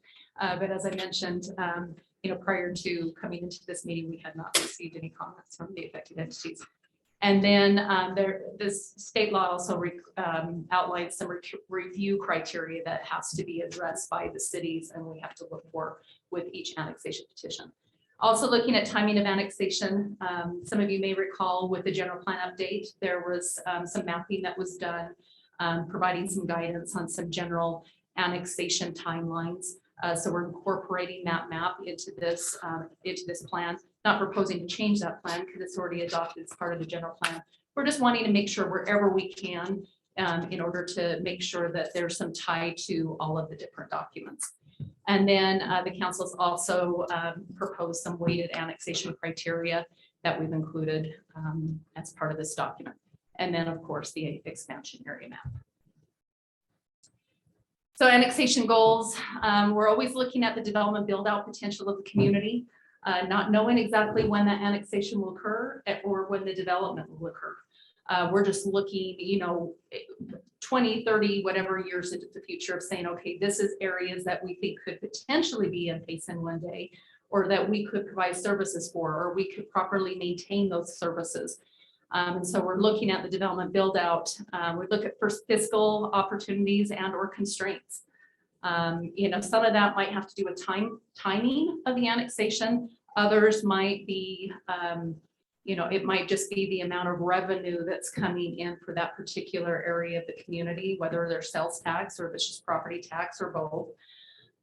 Availability of utilities and infrastructure. Can we provide services to these areas? Is there a better way to provide services to the areas? Maybe another community, or do we see these areas still being on septic tanks and wells, for a certain period of time until further development happens? And with that, we also look at maintenance. It's not just installing those utilities right now. It's also how are we going to fund and pay for the maintenance of those systems long term. Transportation and connectivity. We've had a lot of discussion about transportation lately, but we're continuing to expand those systems to connect to our adjacent cities, to the county area. We're working with Mountain Land Association of Governments on the regional connectivity. So all of those things are contemplated. And then just a balance of land uses. And, as planners, we preach that all the time of, making sure that we have a good balance between residential and commercial and industrial in our community as we grow. And then, as I mentioned, the timing of annexation.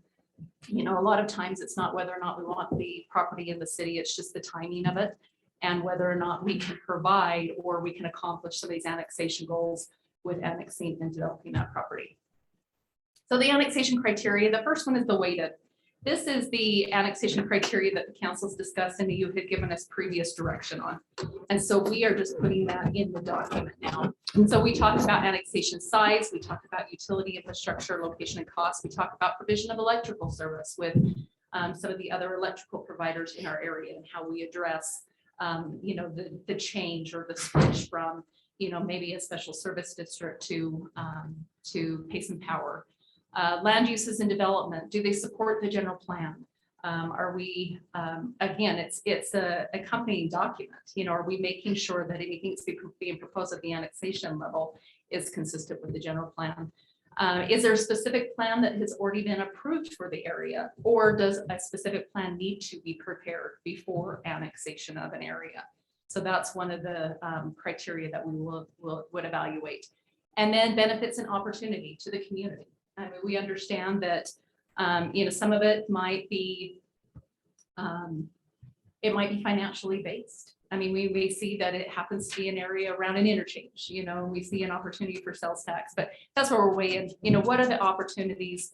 What are the benefits, while also understanding that there could be challenges and, you know, how will those be addressed through the process? And then the state mandated review criteria is very specific. It's outlined in state code. So the character of the community, municipal services, extension of those services, how will those services be financed? Estimated tax consequences and interest of affected entities. And staff has expanded on each of those in this document, except for the following one, interest of the affected entities, you know, as far as their specific comments. We refer to this to the affected entities, recognizing that we do want to work very closely with them. So it is a smooth transition from an unincorporated area to Payson City. But we're still looking to see if there are any, you know, any specific comments from the affected entities that should be included in the document.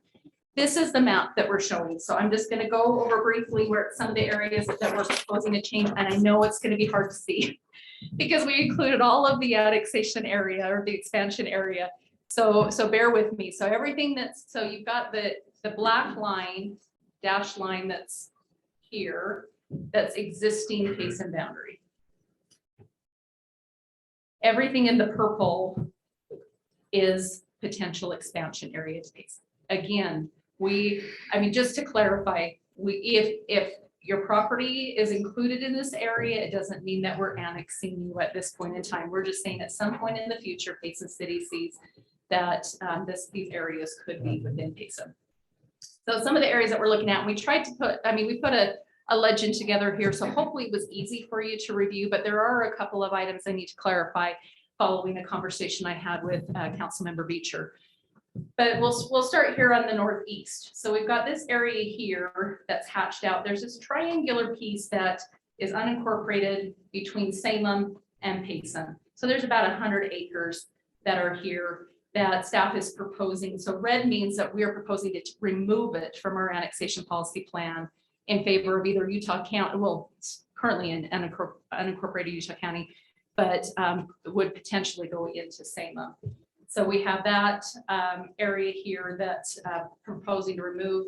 There are two parcels here. I'm really shaky. I want to say it's about 16 acres that we're proposing that would be disconnected from Salem and would come into Payson. Reason for that being that the owner of those two parcels there, already the majority of their property is already in Payson, and they are working with Payson on a development proposal. So it's the Arrowhead Ranch development. They would prefer to have all of their property in one city or the other in order to make it just cleaner for their development purposes. And where they already have the majority of their development already laid out, they've already received some approvals from the city council. We're proposing that become part of Payson at some point in the future. Still would have to go through the process in order to adjust the municipal boundaries. Adoption of this map would not have that effect. It's just providing the opportunity for it to happen. Then moving a little bit further south, again, I know it's hard to see on this scale of the map, but there are two parcels that are along SR 198.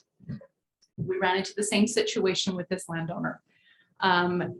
He owns 4 parcels. 2 are currently have been annexed into Salem. 2 are in unincorporated Utah County. He would like to work with 1 community where 2 are already in Salem. He would like to annex those into Salem City. Staff has evaluated that. We didn't feel like there was any concerns with that. It's not going to affect the Nebo Beltway or our our new intersection on SR 198. So staff was not concerned with actually removing that from our boundaries. Going down here, there's a little area on the uphill side of Highline Canal. I know that you probably can't see it. There's a little green area there. There are a few parcels of land that are above the Highline Canal, above the Spring Lake area. That is proposed. There's been some discussions about Spring Lake. There's actually been a lot of discussions about Spring Lake over the years, and what city will they become part of? Will they be their own city? Will they be annexed to Santaquin? Will they become a part of Payson? And still, a lot of that is yet to be determined with their future. But as far as Payson or Santaquin, we didn't want to split anybody off of a community that they felt part of. So there are some property owners that are above the canal there that I think they would consider themselves as Spring Lake residents, even though it's an unincorporated area. And, so Santaquin is looking at actually disconnecting those from their city so they can remain part of the Spring Lake community, whether that stays unincorporated or if that comes to Payson or becomes its own city. So there's a little adjustment there. There's about 5 parcels. It's only about 12 acres, so it's quite small. A large one here is this red area here. It's south of 12400 South. So the county coordinate of 12400 South, all of this red hash area here is to be in line with the an interlocal cooperative agreement that we have with Santaquin. Those What is arrange. that? What's that? So where is the ranch at from there? So which ranch? Taylor Ranch. Taylor Ranch. Taylor Ranch is at 12,000 south. This is further south. And Well, so We agreed to this. So you may recall that, yes, that On the we south agreed side. to this with Santaquin, I think the spring of 2021, I think it was. And so now we're getting through the process to make this adjustment. Actually, at this time, Santaquin has also started this process to change their annexation policy plan. I think there's just 1 meeting scheduled behind us to actually make these adjustments. So again, we always try to reach out to the adjoining communities. And, we want to see how their community has changed. We're starting to grow together. Up until recently, we really haven't had to worry about it because the cities in South Utah County have been so far removed from one another. But with annexation and development, we're all getting closer and closer. So that communication is even more important to talk about utility systems and property lines. And anyway, and then the last one was, we've talked about a recreation area on West Mountain. And so we're including the parcels that could potentially be in that recreation area to give us the ability for annexation if we feel that that's appropriate at some point in the future. Jill, that hatched Yes. line, Oh. if you could go back Yes. 1 minute. That spring of 21 decision that was made, we took the north side, if I'm not mistaken, of 12400, and Santaquin took the south side. Very well said. Thank you.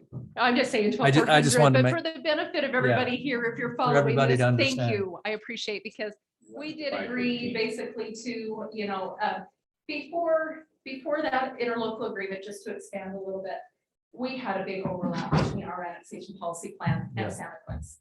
And so for a number of years, we've tried to come to an agreement with Santaquin to say, okay, where is Santaquin going to be? Where's Payson going to be? So we can properly plan for utilities and infrastructure and roads. And well, we always work together on roads, but anyway, making sure that, the communities exactly know where their expansionary is going to be. So thank you, Councilman, for that. But this is basically 12400 South Utah County coordinate.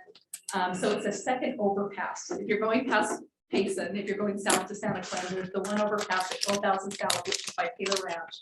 And then the second overpass is 12400. And so any area south of that would be future Santaquin. I have one other adjustment that I need to make note of. So we actually showed 12400 South, but when you get here to the railroad tracks, we need to modify this map. We actually show that we're taking it 12,400 straight.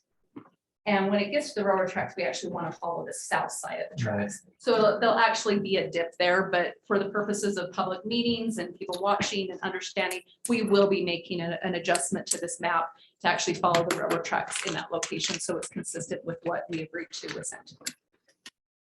Yes. Oh, yes.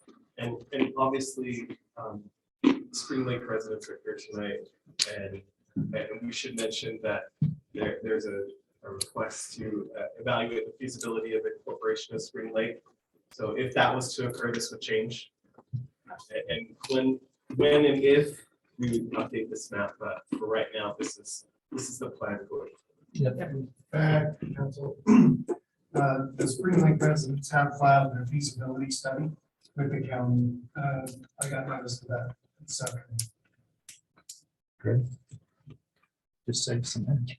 So we might be changing this sooner than later, but yeah, just want to, we're looking at expansion areas. We're looking at the possibility. It's not annexation at this time. Part of that discussion is landowners, you know, with any type of expansion of our community. So yes, thank you for sharing that and having that on the record. And then the last slide was, and we can go back to that map, you know, as we discuss this, but it's just a multiple step process. We're nearing the end, but you know, we've prepared the documents. We've had the public meetings. We've received input and a recommendation by the Planning Commission. City Council will hold a public hearing tonight and make a decision. And then the last step will be to file it with Utah County within 30 days of the adoption. So with that, unless you have questions for staff, Mayor, we will have to conduct a public hearing tonight. Prepared to do before so. making a decision. Okay, I'll accept the motion at this point in time after the presentation by Jill. We'll reserve council discussion till after. Motion to open the public hearing. So moved. I'll second that. We have a motion and second. All in favor? Aye. Motion carries. We'll open a public hearing. Step to the mic and state your name and speak clearly, and try to limit your comments to 3 minutes or less. And those comments should be whether you agree or disagree with the previous comments. Please don't state new or don't repeat old information. So we'll go ahead and open public hearing. Mayor, while we're waiting for anybody to come up, I did want to mention that we did receive 2 public comments at the Planning Commission meeting. So I Okay. wanted to share those. Go I ahead. did include them in your packet generally, but just in case they are participating through Zoom. Okay. Just want to let them know that they did comment at Planning Commission, and we want to share those same thoughts with you. We had Tyler Haran with White Horse Developers had reached out to staff and was concerned about how this, any changes to this annexation policy plan would affect their pending annexation petition. So they do have a pending annexation petition.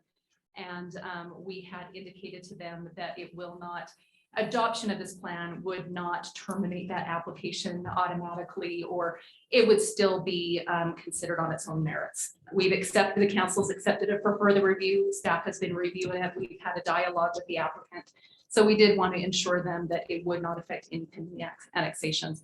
We also received a comment from Stuart Lamb, who is the new owner of the Taylor Ranch. And he was concerned about the timing of annexation that was included in the priority map that's included in the general plan, which we have included a copy in here. It shows that area as instead of 0 to 10 years, which would be his development horizon, it shows 10 to 20 years that we would consider annexation development at that time. We also know that there's been some conversations about the Taylor Ranch. Annexation is still a legislative decision, you know, and the council on its own merits.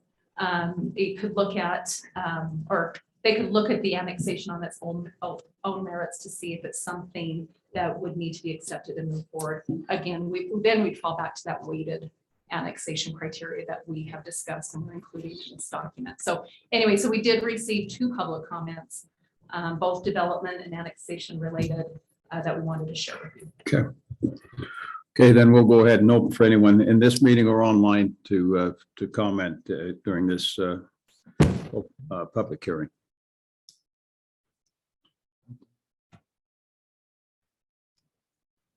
Come on up, please identify yourself. We'd love to hear you.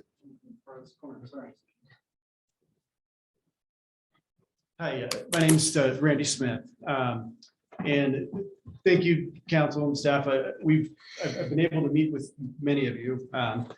Not all of you yet. Linda and Brett haven't been able to get in touch with you guys, but regardless of that, wanted to speak briefly about that triangle on the north. Yes, I'm going to be shading.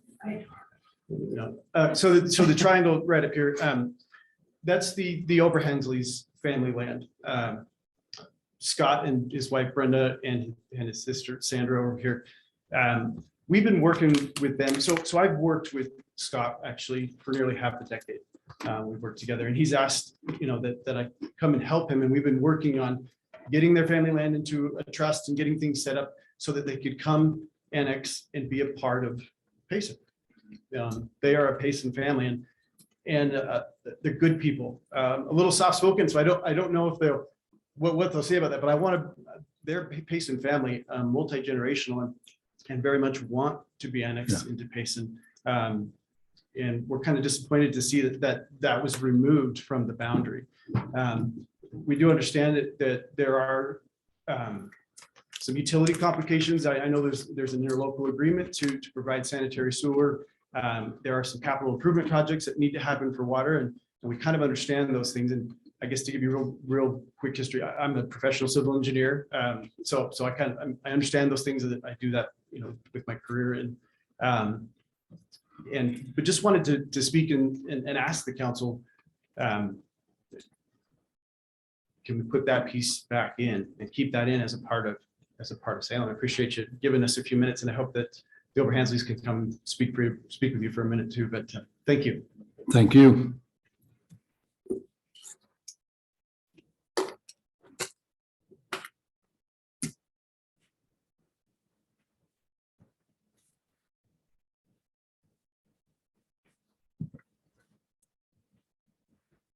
Well, hello, I'm Scott Oberhensley, and I've met with most of you. I don't want to repeat everything that Randy just said, but that's pretty much what I'd be doing. I'd just like to let you know that I've always been a part of Payson, even though I've been in the county for all this time. I've anticipated annexing it to Payson at some point, when it got to this. Wasn't sure when the timing was here, but looks like it's about here.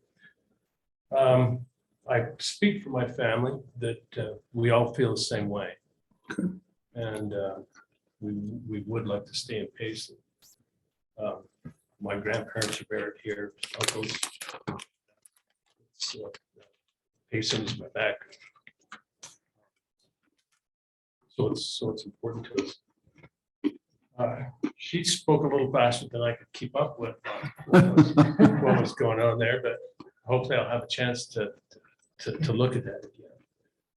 But I also want to thank the council members, the mayor, and the planner that took time out of their day to meet with us on a personal basis. I appreciate that very much. So other than that, I'd probably be just saying what Randy said. So I don't know what the next step will be. If I missed that part from the introduction, whether tonight would be a deciding thing or discussions would continue on. Maybe you could address that a little bit. Okay. Thank you. You bet. Thank you for your time. And Mayor, if I could just, I don't want to stop the public hearing, but just to answer a couple of questions. So yes, I think we're looking at a decision tonight, but that's part of this process. Sure. Because we have a public hearing, we take in consideration public comment, we deliberate, we talk about it, and then decide how to move forward. So just a little bit of background of maybe how the staff came to the recommendation of removing it. And, we had an opportunity to talk to Salem, and there's been a lot of discussion about utilities out in this area because we have two developments out there. We have the Villages at Arrowhead Park, and then we have Arrowhead Ranch, which is in the planning process right now. So we started to look at, we have an interlocal agreement with Salem that we can have a certain number of connections in this particular area. And it will only be for those two, currently as written, as adopted by the two communities. those number of connections will only support the villages Arrowhead Park and Arrowhead Ranch. And so any additional connections into the Salem system would have to be approved by Salem. And then, of course, they're looking out for the benefit of their community. They've been very helpful to Payson City to allow connections into their sewer plant. And so we appreciate that. But as developers have asked for additional connections, Salem has been concerned about that because it's an investment they have for their community. It's capacity they have for their community. So I think the thinking of staff was, and I know we talked to Randy a little bit about this, is, you know, it's probably a better opportunity for them to talk with Salem, because then they're part of Salem, and Salem has that ability and almost that obligation to provide services to their area. So that's somehow we looked at it. We looked also about, you know, extending the main lines. You know, what's on the west side of the road is already in Salem. We'd be extending another water line. We could potentially, with the distance going along the frontage of that acreage, it's not even just looping water lines through the development, it's possibly looping lines for that whole system, because it's a long dead end line. And so there was a lot of thought that was put into that, you know, and we also were thinking of future residents. You know, if future residents, if we can avoid them having to pay a utility to another city, or having to pay monthly HOA dues for a lift station. You know, we're not just looking at, you know, today's installation, we're also looking at long-term maintenance and trying to, you know, avoid extra financial obligation if there is a more feasible way to provide the services. So that is just the staff's recommendation. I don't know if Robert or Travis want to add anything to that, but we can absolutely have that be part of the dialogue as well. I would say if you have additional questions after the public hearing. Ask you guys. Okay, we'll be glad to do that. Okay. Not seeing anyone else coming up to the podium. Is there anybody online, Kim? Okay, we'll go ahead and close the public hearing. So moved. Got a second? I'll second it. All in favor? Yes. Yes. Okay. The public hearing is closed. Council, do you have any questions of Travis and Robert? I do. Okay, come on up and ask them. I'm right here. No, them. Those two. Yeah, them two. You're already up here. He'll come out. Yeah. I meant come up and answer them. After they will come up. Oh, you're ready for my question now? He's hiding. At He's your hiding. service, but Okay. So number one, we had to talk like a devil to get me to vote for the hatch lines that are 12,400 now with Santaquin City. I have always been of the opinion, if we have, and if I'm not mistaken, Jill, our master plan as it is right now shows all of that area right there in future Payson, even the hatch lines. Correct? Okay. So my next question would be, understanding the feasibility of sewer particularly, at some point, the development, we're looking at a very short nose if we don't realize what the new Nebo corridor is going to bring as far as development goes, and bringing a water line from the south down and looping somewhere at some point. Once again, this is all driven by development. And so we've all got our glass crystal balls. We're trying to look into the future. Travis is trying to see where water and sewer is going to come. I'm trying to see how much commercial, how much residential is going to come with the Nebo corridor. I, for one, I know we have a number. Nobody's been able to tell me the number that Salem City agreed to. I can't find a document. I can't. 1,500. How many? 1,500. 1,500. Is that in a document somewhere? It was supposed to be, but somehow it didn't make it. But Yeah. That is what Bruce and Dave and I, when we had met clear back when we did that, that's what we had obviously now informally agreed to, but it didn't make it into the document. Then I They- strongly suggest we get our attorney to get something drawn up that protects us in the future or exonerates us in the future. But the second of all is we'd be very short-sighted if we didn't look at that big purple map over there and say at some point out in that area, we're going to have to put a regional lift station in. Development driven. I am one, even though I'm a builder, I will tell you that development has to pay its own way. And at some point, the regional lift station that has to go in out there to make all that work. I mean, 1,500 homes, if I'm not mistaken, we've already approved that much. The other one is still in the process. We are slightly.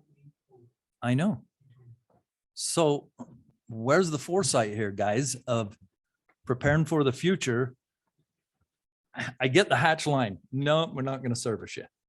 And I feel bad because I would love to see somebody that wants to stay in Payson should be able to stay in Payson. Obviously, they're going to have to figure out a way to help participate in that sewer should they come in. But I think we've got to look farther, don't we, as far as the future of water lines coming from Highway 6 down. I don't know where. Guys, I'm just trying to think of Jill mentioning loops. We're pretty nearsighted if we're going to be limited. And there again, it's not Payson City out knocking on people's doors saying, come annex and come grow with us. We wait for the developers. We wait for the individual property. The families that want to retire Yeah. and spend their retirement. That are ready to retire and walk away from the ground. But I think we have a responsibility to look at that map and say, man, if we're going to annex that much, we've got to have the infrastructure for it. And I'm in agreement with Bob. If this 100 acres adds enough that, we're pushing the 1,800 houses mark, it might be worth putting a regional lift station in and having those homes help pay for this super expensive sewer plant that we're in the process of doing. Rather than keep giving Salem City the revenue, if you will, or Yeah. the fee, we just create a PID or whatever out there that has to be created to get a regional station in there. I mean, that's the only place we can grow to the north and the east, isn't it? Yeah, and I think I'm with Bob. We might be a little bit short-sighted when that Nebo Beltway comes through.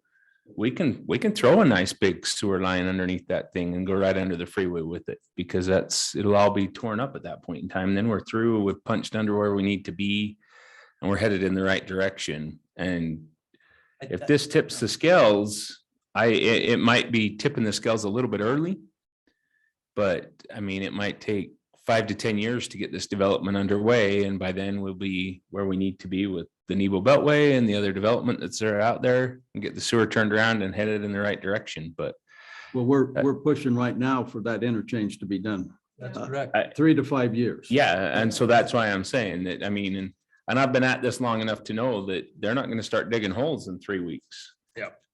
I mean, Things you have to consider are, right, and this is why when we met as staff, we didn't feel like this was a good time, because right now Arrowhead, which is on the agenda coming up, is on the end of a mile-long dead-end line for both culinary and PI. Yep. Right. Arrowhead Ranch will also be on that same line. So you'll have approximately over 16 to 1,700 units with a dead-end line. If there's any kind of a major problem right here, every one of them is out of water.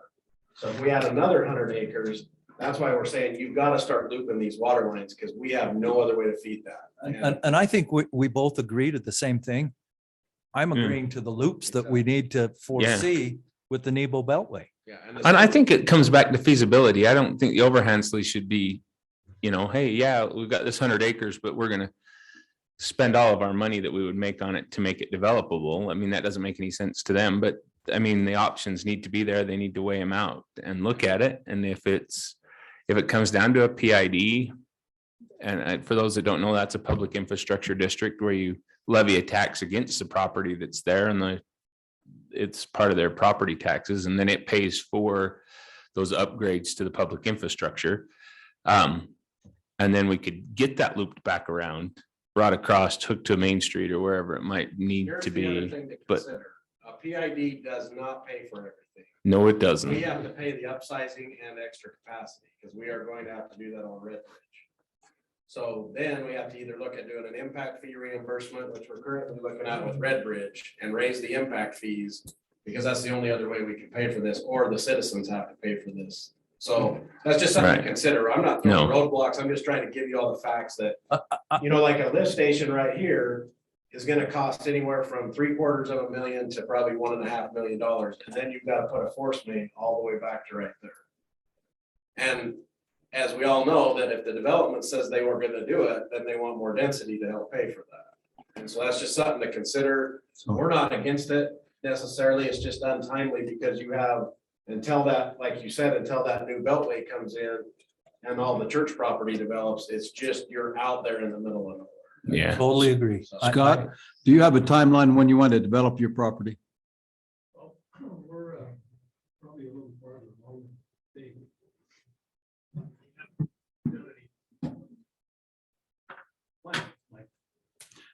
Scott, could you come up and so they can be part of the record? And we need a new water tank, by the way, to do all this. Okay. Yes, come on up, please. Let us know. Perfect.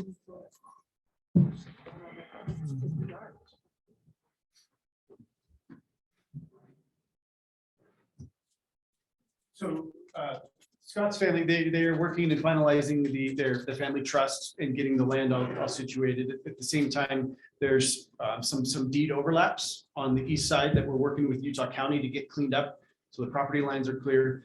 And really on the heels of that, we're ready to apply for annexation and move forward. Now, mind you, it's 110 acres. That can be a pretty long build out. That's a phased project that works through. A portion, the south portion of the project, or of the land, pardon me, about 8 acres or something, maybe, is already in Payson City.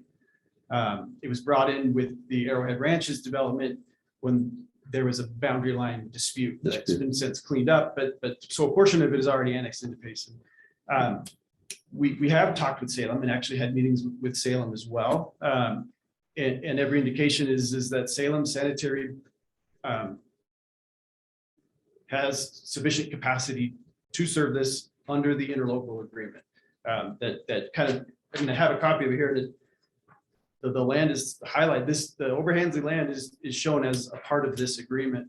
And I don't see, I know there's talk about the 1,500 units and I don't know about that. I'm not in those conversations. I just have the paper. Sure. And we also talked with the Howland or Hanson Allen Lucen, who looked at the water and pressurized irrigation, and they had talked about a redundant connection to Payson's water system, that this would probably be the place to do it. And again, I'm not a part of those conversations. I just kind of have this report that they had prepared. So maybe that's a really long answer to, we are ready to go pretty soon on development and starting to work with the council and the staff. So you say you're ready to go. How many houses would there be in that first phase? Oh, we haven't drawn. Okay, we haven't that's drawn- what I was we're not after. that far. We haven't. done Okay. anything. We You're don't- just ready for annexation. You're Yeah. not ready to build or anything like that. I think timing's gonna be So the we biggest are- That's what I problem was here. getting at. There's a lot of things to answer, like, I mean, annexations first and then zoning, right? There's a lot of things to answer to what that is. It is a very tough time to build. I think the council knows that, yeah. The housing industry is in shambles right now, but As Council Proscott said, timing is it's a cycle the though, critical. right? And we're planning for the future because it'll cycle back and demand is extremely high.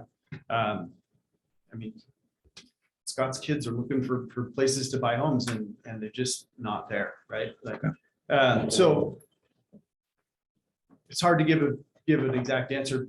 We are ready to move forward on it. But As far as the annexation, you're ready to move forward. my annexation zoning right into plating, yeah, we would be ready to go.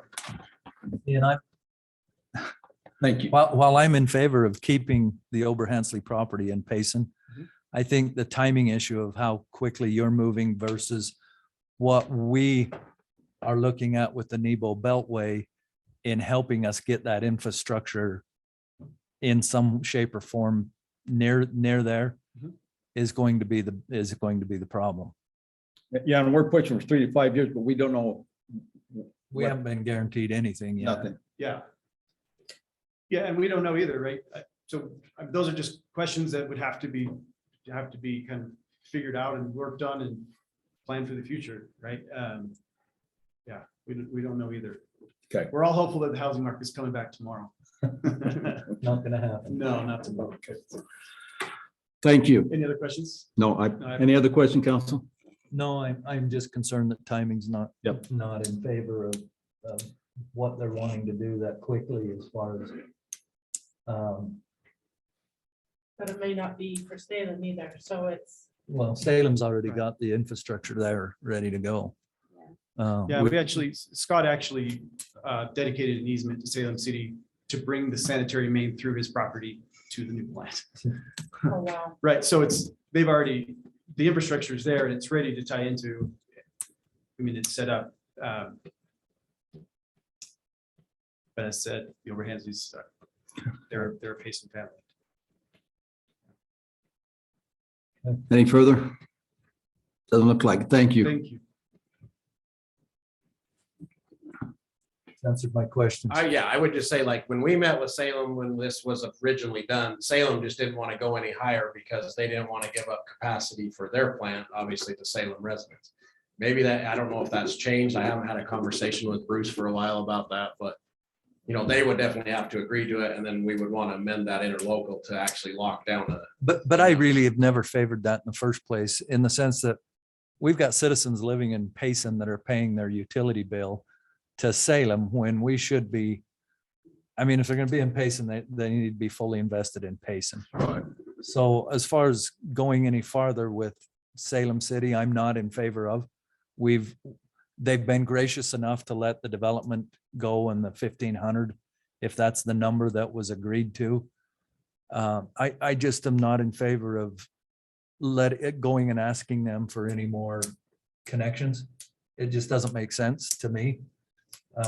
Until Travis, I'm wondering, just as I hear everybody talk, if we need to get, and maybe we're a little before the horse, but not very far, of getting some professional help for you or some extended help for you to get the engineering figured out with the Nebo Beltway of what we are going to need out there so it can go in when the Nebo Beltway goes in. Yeah, I mean, it's something we could look at. Well, I mean, you're going to explode. Our ducks in a row, we can request what we want, I mean, it's. You let an intersection start. Overnight, you're going to have commercial, you're going to have every kind of development begging for development. And I mean, it's ready to go now. It's been talked about for years. We might be behind the 8 ball as far as the infrastructure that we're going to need laid out there. Yeah, I mean, water is fairly easy, obviously, like, it's a pressurized system, so we can. Yeah, we can loop get that. it there easy. Sewer, obviously. Sewer is different. Yep. Biggest one. Yeah. Let's have further discussion on that. I'd like to explore that more, because the last thing I want is have a nice new interstate going in and off ramp and not being able to tell a commercial entity that, sorry, we don't have sewer yet. Yeah. Yeah, and if we obviously get the funding, I think that is a definite major thing we need to kick off and figure out, because obviously you got to build it with the road, not That's right. go in and tear the road up. Yep. No, we won't want to tear a good road up. Okay, enough said. Okay. Thanks, you guys. Okay, any further council discussion on the action item? If not, I'm ready for a motion.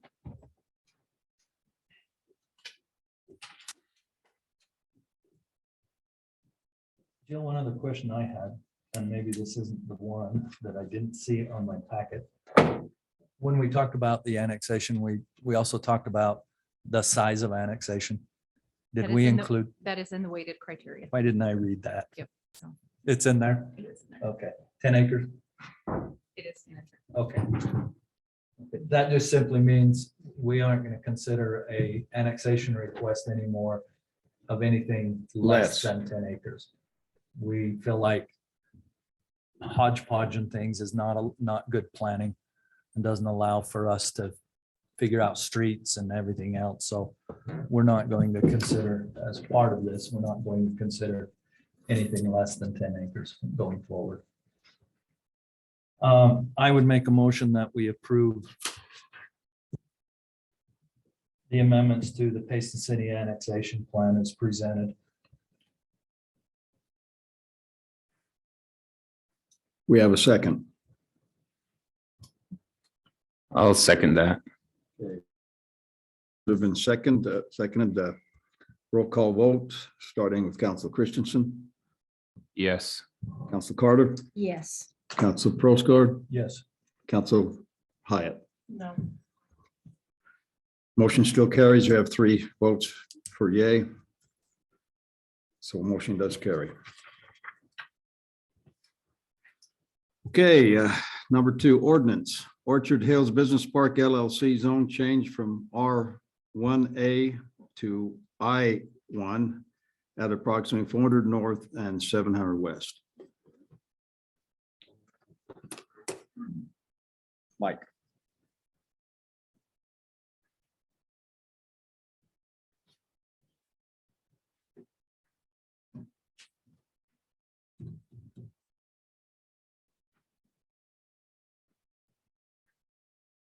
Everything out of the way. Okay, so as you're aware, the Orchards Business Park annexed a portion of property just to the north of these properties here. So they annexed this just recently, and it was annexed into the community as I-1 light industrial. So what wasn't done at the time was these properties to the south that are in red were never, the zone was never changed for those properties. It is still owned by the same entity that was just recently annexed, and they've got conceptual designs that they want to do with some light industrial developments. And so this is that process that they need to do to get the zoning that they desire. If you want, I can do this little cute video that actually zooms it in for you. So you can kind of get a conceptual view of what it looks like there, in case you don't know the area from the large maps there. And it's zooming in and out for you. Who owns it? It is Orchards Business Park LLC. Who owns it? That's who the owner is. I'm not sure individual names, but I guess I can find that for you. This was as the Payson industrial annexation. Yes. Oh, Yeah. And this is also including the piece of property that he sold to them. Yep. Yeah, so that portion, you can see this little teeny flagpole right here. Yep. That, and then just outside of that is the flag up here that was sold to those individuals. So some details about the property, approximately 400 north, 700 west. Those 2 parcels, including that flagpole portion that I just mentioned, that was an unnumbered parcel formerly owned by Payson City. And they are seeking that zone change to the I-1 light industrial. I already mentioned about this annexation that has happened and was done in September. Currently, their zoning is that R1A residential. However, the general plan and the future land use map designate this area as potentially becoming industrial in the future. Light industrial. We did have the public hearing on the 9th of September, November. To get my numbers straight. So we did have the public hearing. There was some opposition to that by the public on that, but the planning commission still voted to advance that to city council with a positive recommendation. The opposition was traffic on 400 north. Yes, that, and there was some concern about having industrial surrounding their residential properties. I can show you kind of a conceptual layout here. So this is 400 north right here. So we're actually looking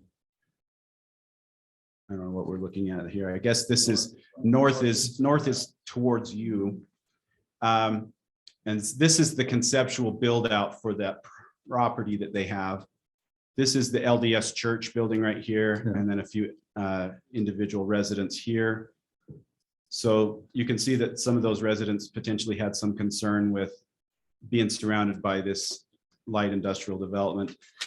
With that, the applicant has agreed to do land use transition. So you can see all of the landscaping potentially along here to buffer that. This picture is a little bit small to actually see, but they actually would put some buffering fencing along there as well.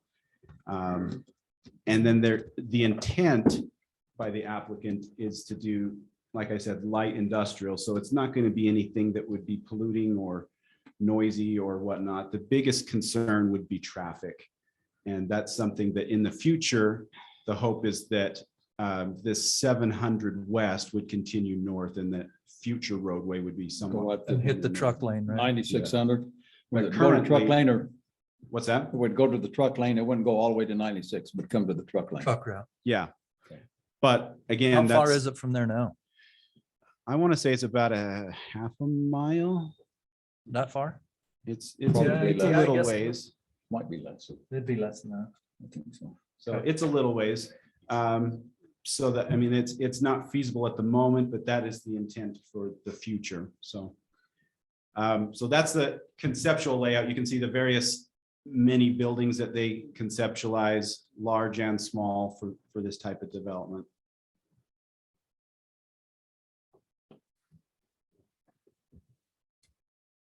Staff is recommending to approve this zone change as it meets the general plan and the future land use map.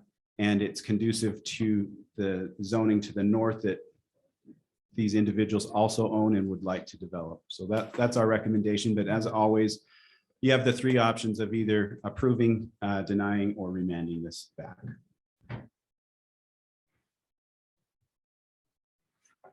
Okay, is there any council discussion? If not, is there? Okay, isn't there? So I'm ready for a motion if there's not any further discussion. I'll make a motion that we change the Orchard Business Park area from an R1A to an I1 at approximately 400 north, 700 west. Can I make, go ahead. Go ahead. If you're going to make Can I a make one change? change. Provided provided they complete the red lines. Well, that wouldn't participate, that wouldn't need for the zone change. Okay. Okay. I just want to make sure staff gets the red lines. Yeah, Yes. and they will. We have a second? I'll second. Okay, we have a motion been seconded. Roll call vote, starting with Council Hyatt. Yeah. Council Prosgaard. Yes. Council Carter Yes. and Council Christensen. Yes. Okay, motion carries. Thank you. Moving on to number 3, preliminary plan and final plat for villages at Arrowhead, Plat H for 122 single-family attached units at 1670 North and 1750 West. Michael, you're up again. So I think everyone is well aware of this area. It was mentioned already in the annexation discussion.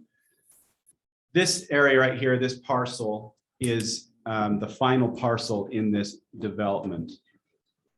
If you want, I can zoom in on that. If not, we can just skip it.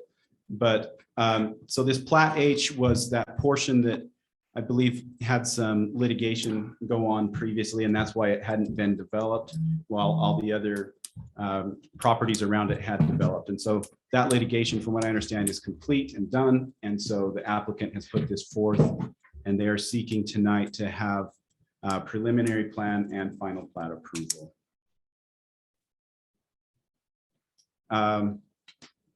Little bit about that. Approximate address, 1680 North, 1360 East. There's the Utah County parcel number for this property. Currently, the zoning is the specific plan with the underlying zoning of the R1A. However, the requested number of units is acceptable in that specific plan, and it's been approved of when this property was annexed into the city. As Mayor said, total unit count is 122 on 10.75 acres, giving a density of about 1135 units to the acre. The applicant would have 5.59 acres of open space, and you can see the breakdown there with 0.78 acres is Beer Creek, and then the other 4.81 acres of open space. Here's a layout of the plat map. Consists of twin homes and townhomes. You can see the twin home units along here, here, and down here, and then the townhomes along here and up at the top. This is the product, what it would potentially look like.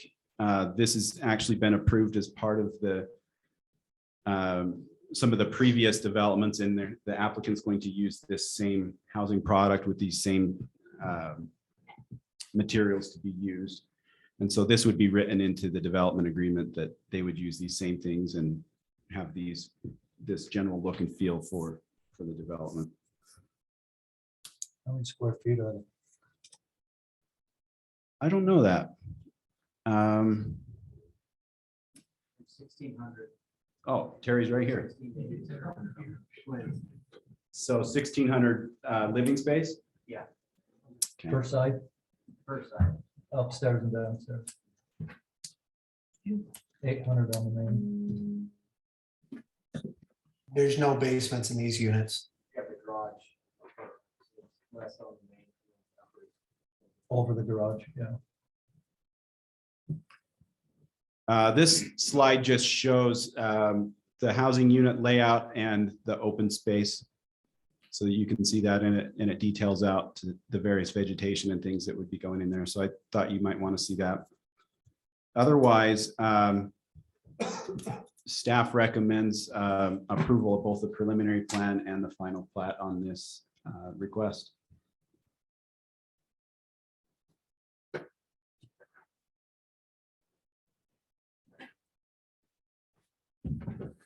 Is this the last one for Arrowhead? One more? Small one. Okay. Just seems like they just get more and more dense. I was hoping this was the end of the dense. No, not at all. Not at all. I just think it was a general rule. We're pushing the other direction. And this Want a is little bit more, but this it's is all according to the annexation agreement. that we Yes. agreed to 20 some odd years ago. I didn't say I was. We are I bound didn't by that say I number. was going to shoot it down. I just was wondering if we had one more to. Okay. All right, and this one is those homes face Salem City, right? That's that last little weed patch right there is you. Richmond American product is the same thing. Yeah. Okay, any further council discussion? If there isn't any, I'm ready for a motion. I'll make a motion that we accept the preliminary plan and final plat for villages at Arrowhead Park, plat H for 122 single-family attached units at 1670 north, 1750 west. Okay, is there a second? I'll second that. Okay, we have a motion been seconded. Roll call vote starting with Council Christensen. Yes. Council Beecher, welcome back. Thank you. Yes. Council Carter, Yes. Council Proscard, No. Council Hyatt. Yes. Okay, motion carries. Moving on to number 4. Request for parking reduction and public parking permission for building located at 7 South Main Street. Michael? So I'm sure you're all aware of this property. Let me do my cute little zoom in for you. So this property here is the Eli's building on the corner. Currently, they are using the building for an ice cream parlor and axe throwing. They want to improve the upstairs to have rental office space. And they potentially may even want to use some space in the basement area for this. The issue that's here is that they don't have enough parking. And that's obviously understood. It's right there on Main Street. It's in the historic part of town. And so there is mechanisms within the city code to allow for parking reduction and potentially to utilize public off-street parking to satisfy a private property's need for off-street parking. And so that's what want to talk about tonight. The applicant was online, so if you have questions for him, I think he's still there. Is Matt Jensen there? Yeah, I'm still here. But I'll go through this, and then if you have any questions for him, then you can ask him. Again, this is the Eli's property, or the Eli building right here on the corner.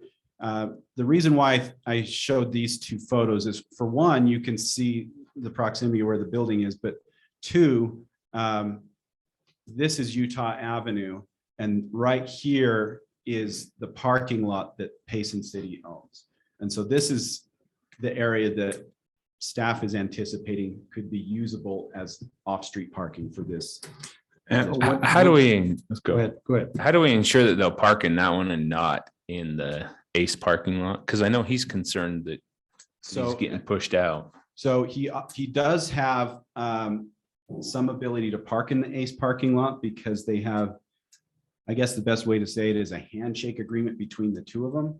Right. And he can address that further, but from what I understand, their handshake agreement is basically he gets to use some of the Ace parking because Ace uses his access to get into the parking lot.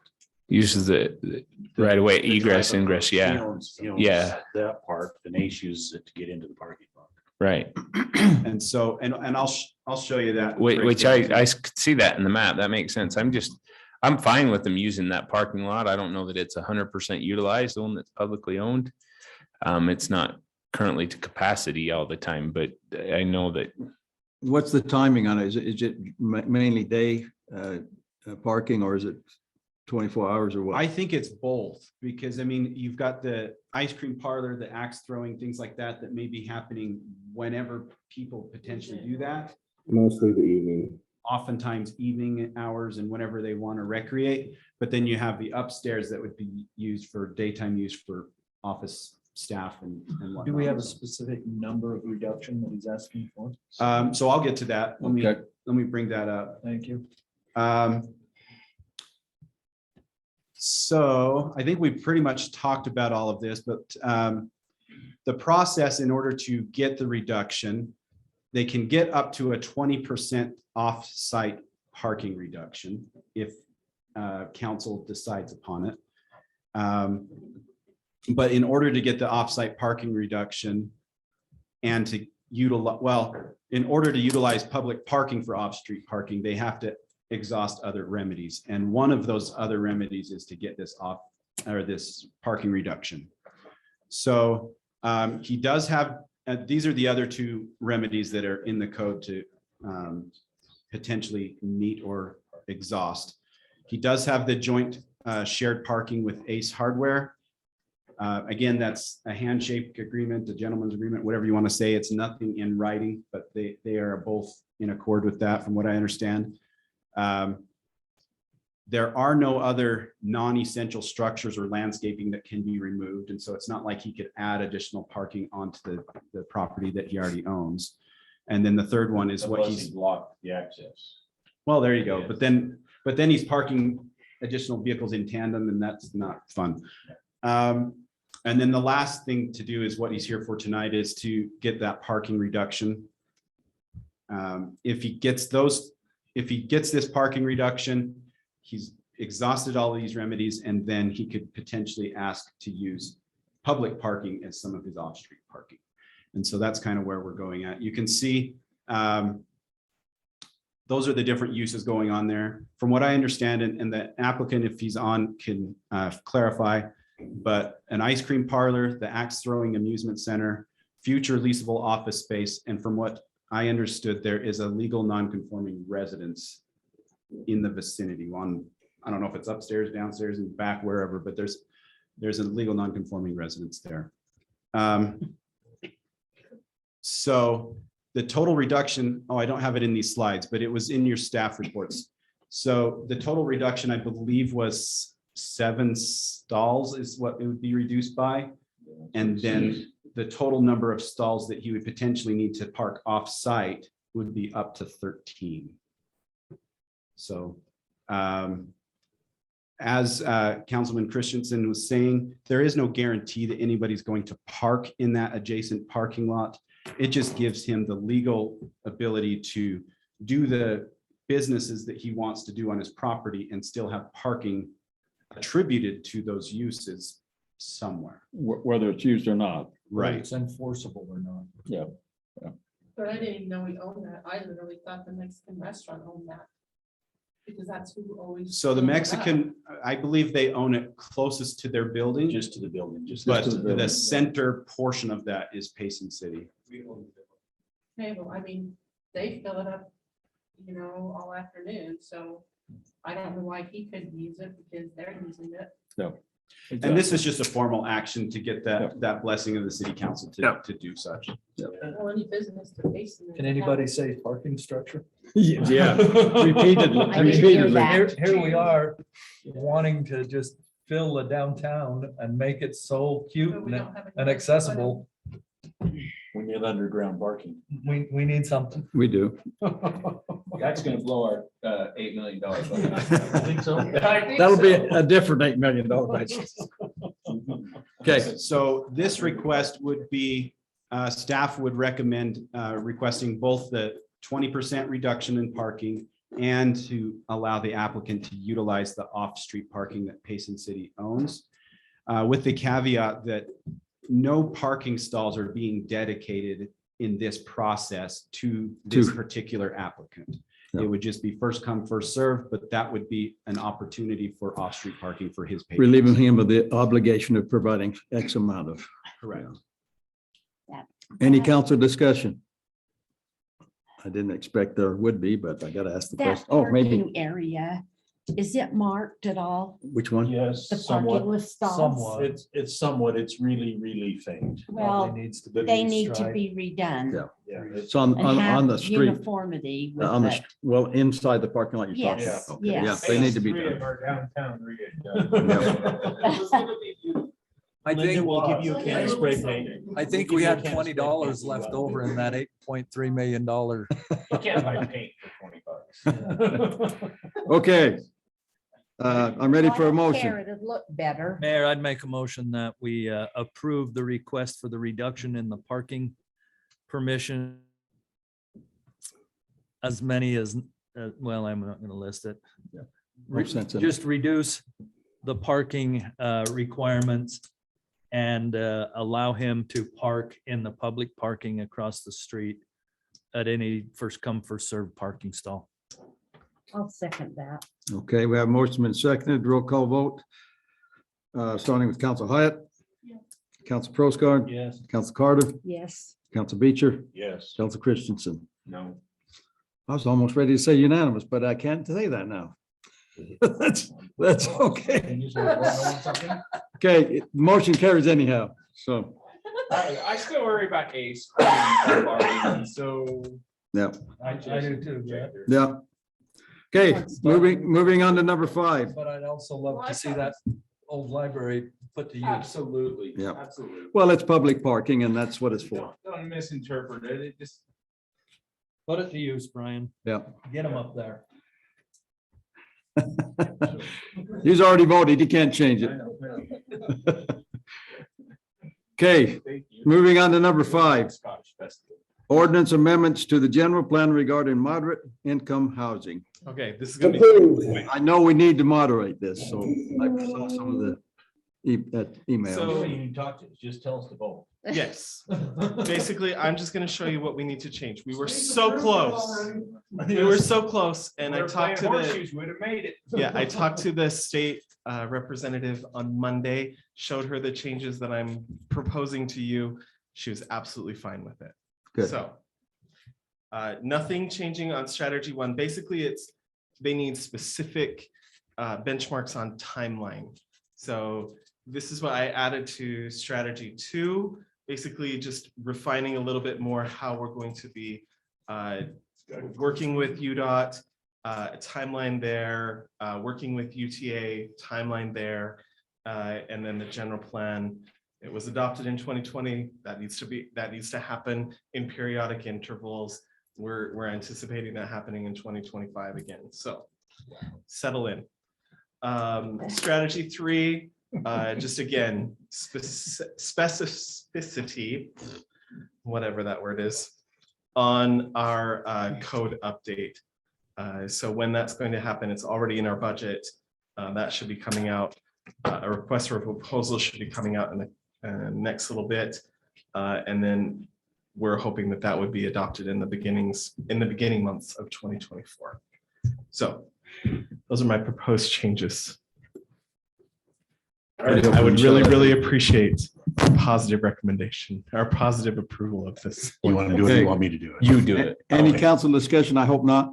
You do it. I move that we approve the amendments to the general plan regarding moderate income housing, as Robert has outlined. I get to second that one. Thank you. Okay. We have a motion and seconded. Roll call vote, starting with Council Christensen, Yes. Council Beecher, Yes. Council Hyatt, Council Prosgaard, Yes. whoop, Council Carter. I skipped, I don't know why I said Hyatt. Yes. I already say Hyatt, Carter, and I said Hyatt. Okay. Council Prosgaard, did I get you? Yep. Okay, motion carries. Thank you. Okay, F, adjourn to redevelopment agency. I accept a motion to do that. So done. Seconded. Okay. Favored. Call, starting with Council Hyatt, Council Prosgaard. Council Beecher, Yes. no, Council Carter, Council Beecher, Yes. Council Christensen. Yes. Okay, we're now in redevelopment agency. Yes. Now, this is- we commissioners in this one? Your Directors. Directors? Directors. Well, I knew it was something different. Yes, and Dave had to be excused, so this is just what you did with the council, just the dates for 2023 for the Okay. redevelopment agency. Yeah, they've had to go to The possibility of redevelopment agency meetings on those dates. Yes, Yeah, yes, same as the council. I move we accept them. I'll second that motion. Okay. We'll have a motion and Yep. a second roll call vote from Director Christensen, Yes. Director Beecher, Yes. Director Carter, Yes. Director Prosgaard, Absolutely. Director Hyatt. Yes. Okay, motion carries. I move we adjourn from the redevelopment agency. Okay. I'll second that motion. Your second? Boy, Okay. we can move when 3 We seconds, can. 4 seconds. Okay, I just make me a Christmas tree out of my M&Ms. Oh, well, then we're gonna have to stall for just a minute. Oh, no. Play with his food. I'll accept, okay, we have a motion and a second, a roll call vote, starting with Director Hyatt, Yes. Director Prosgaard, Yes. Director Carter, Yes. Director Beecher, Yes. Director Christensen. Yes. Okay. Now I'll take a motion to adjourn. So moved. Okay, Seconded. all in favor? Aye.